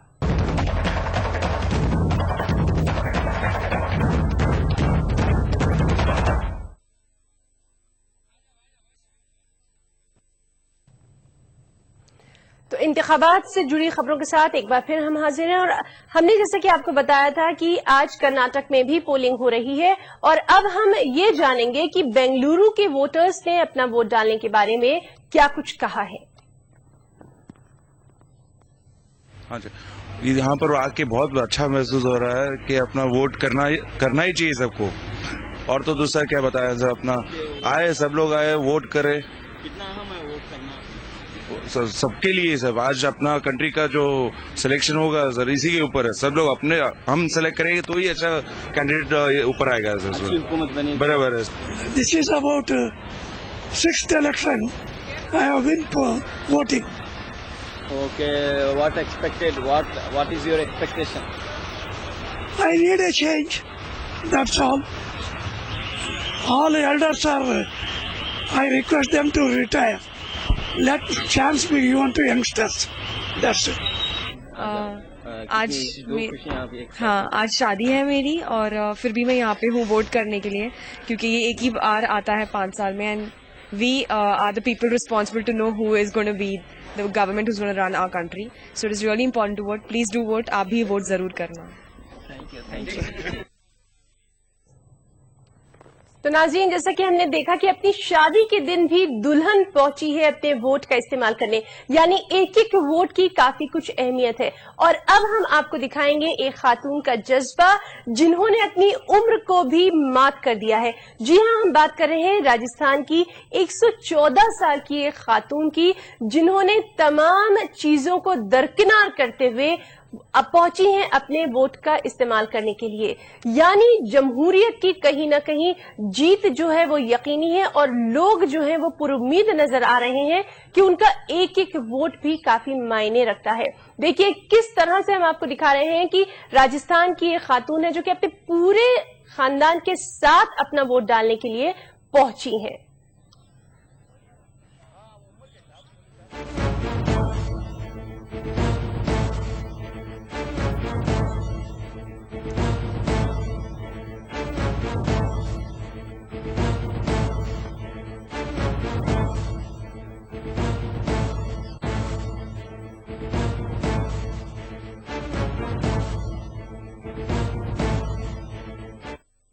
नाज़रीन, अब हम रुख करेंगे पटना का। वहां पर हमारे नुमाइंदे ने कुछ ऐसे लोगों से बात करी है जिनके नाम जो है वो वोटिंग लिस्ट से ही गायब है। आइए जानते हैं कि वहां के लोगों की क्या परेशानियां हैं।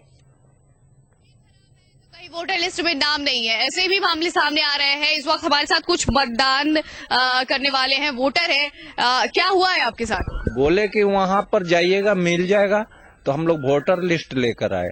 अभी यहाँ बोल रहे हैं कि वहाँ उनका भाई ले गया, वहाँ ही जाकर पूछिए। पता नहीं चल पा रहा है कहाँ पे वोट, वहीं जाकर खोजेंगे हम लोग। कि आई कार्ड में नाम नहीं है, वो कोई बोल रहा है कुछ और, यही सब तो बोल रहे हैं। क्या कह रहे लोग? कह रहे इसमें से नाम हट गया हुआ है, वोटर लिस्ट से नाम कर रहे हैं। हाँ, इसमें ये जो है ना, इसमें से नाम कट गया। वोटर कार्ड दिखाए, वोटर कार्ड दिखाए अपना आप। हाँ, हम दिखा दिए हैं। दिखाए तो लोग बोले कि नहीं है, नहीं नाम। आपको क्या कहा गया? वही सब का के में हो, नहीं चिरकुट में नहीं वाला है सबके। पूरा परिवार है आपका? हाँ, पूरे परिवार का नाम नहीं? हाँ ना, नहीं है। अब पता भी नहीं किस बूथ पे? ना पता तो कुछ नहीं। कोई बोल रहा है आगे है, कोई बोल रहा है कहीं और जगह पता लगाइए। कोई पर्ची दे गया था? नहीं, हम लोग को नहीं मिला है पर्ची। नहीं मिला। किस इलाके से है आप लोग? हम लोग यहाँ लैंड के पीछे रेलवे लाइन। हाँ, ये इलाका शिवपुरी का इलाका है और यहाँ के ये लोग हैं, ये पूरा परिवार है। उनका नाम जो है वो वोटर लिस्ट में नहीं है और ये यहाँ पे आए थे मतदान करने, लेकिन अब निराश होकर लौट रहे हैं। ये हालात है। कई जगहों से इस तरह की शिकायतें आ रही हैं। कैमरामैन अमरीश के साथ शालिनी से ETV न्यूज पटना। तो वोटरों को काफी कुछ दिक्कतों का सामना भी करना पड़ रहा है। और आइए अब जानेंगे कि लालू के पुराने साथी जिन्होंने लालू का साथ छोड़ दिया था इस बार के इंतखाबात में और बीजेपी का दामन थाम लिया था राम कृपाल यादव का, उनका वोट डालने के बाद क्या कहना है।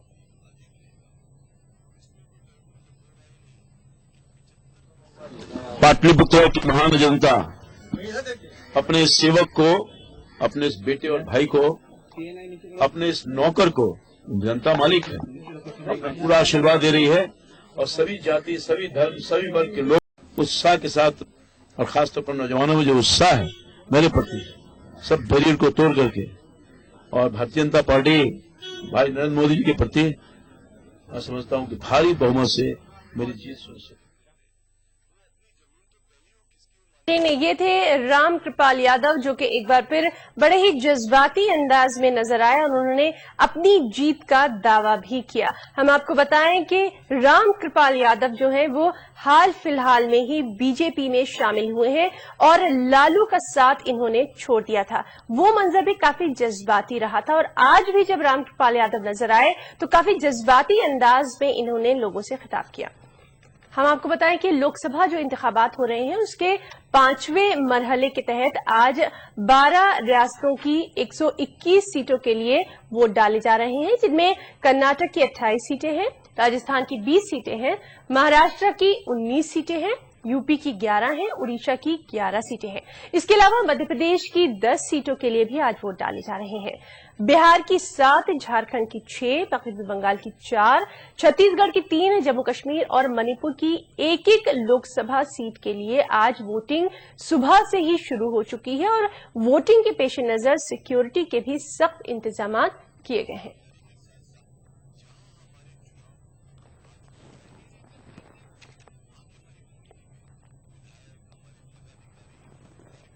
नाज़रीन, आज हम सुबह से देख रहे हैं कि काफी दिग्गजों ने भी अपने वोट का इस्तेमाल किया है।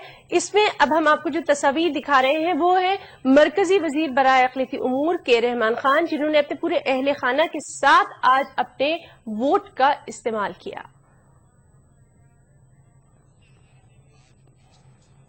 इसके साथ ही साथ सामाजिक कारकुन अन्ना हजारे भी अपने वोट का इस्तेमाल करते नजर आए। अन्ना ने कहा कि ये जमहूरी हक है और अपने वोट का इस्तेमाल हर किसी को जरूर करना चाहिए। जैसा कि हम आपको बता रहे हैं कि सुबह से ही लोग बड़ी तादाद में अपने वोट का इस्तेमाल करने के लिए पहुंचे हैं और इनमें जो खुशाइन बात देखी जा रही है वो ये है कि जो बड़े नामवर लोग हैं या जो लोग जुड़े हुए हैं समाज से, उन्होंने सुबह से ही अपने वोट का इस्तेमाल करना शुरू कर दिया है। इनमें अब हम आपको जो तस्वीर दिखा रहे हैं उसमें अशोक चौहान है, कांग्रेस के साबिक वज़ीर आला महाराष्ट्र के अशोक चौहान, जिन्होंने अपने वोट का इस्तेमाल किया था और उसके बाद वो हो रहा है, इसलिए कोई कैंपेन नहीं। पिछले 15-20 दिनों से हमने हमारी बात, आज पोलिंग डे है इसलिए आज कोई बयान इसमें नहीं दूंगा। Today is voting day. मैं यहाँ खुद वोटिंग करके आया हूं। आपने देखा यहाँ पर मैंने वोटिंग किया है और मैं जनता से अपील करूंगा, जैसे कि इलेक्शन कमीशन ने कहा है कि ज्यादा से ज्यादा लोग जाकर अपना वोट कास्ट करें, मतदान करें। तो मैं लोगों से यही अपील करूंगा कि जाकर वोट करें और बस यही मेरा ऐलान उनसे। आपने कैंपेनिंग के दौरान कहा था कि आप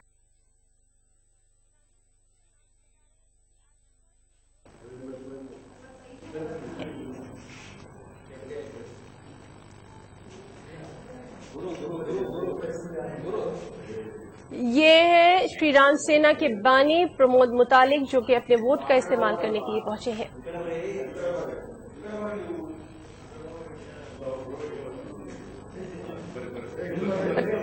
और नाज़रीन, हम आपको बताएं कि प्रमोद मुतालिक काफी मुतनाज़िर शख्सियत रहे हैं।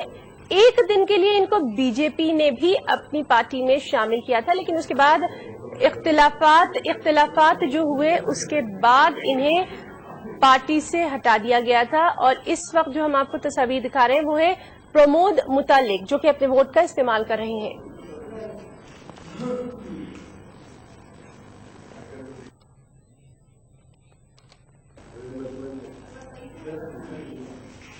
और इनको जब बीजेपी ने अपनी पार्टी में शामिल किया था तो सिर्फ एक दिन के लिए ये बीजेपी के जो सदस्य थे, बीजेपी के जो रुकन थे, वो रहे थे। और इनकी सबसे ज्यादा मुखालिफत जो थी वो हम आपको बताएं कि गोवा के वजीर आला मनोहर पारिकर ने की थी। प्रमोद मुतालिक, जिनको एक दिन के लिए बीजेपी में शामिल किया गया था, और फिर गोवा के वजीर आला मनोहर पारिकर ने इनकी सख्त मुखालिफत करी थी। श्री राम सेना के बानी रहे हैं प्रमोद मुतालिक और काफी तनाजे में भी रहे हैं। काफी कुछ इनके लिए कहा भी जाता रहा है।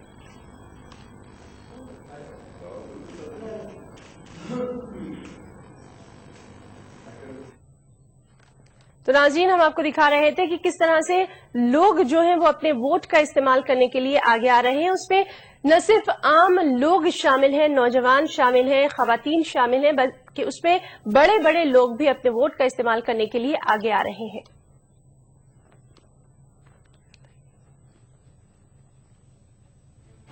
पांचवें मरहले के तहत आज 121 सीटों पर पोलिंग हो रही है।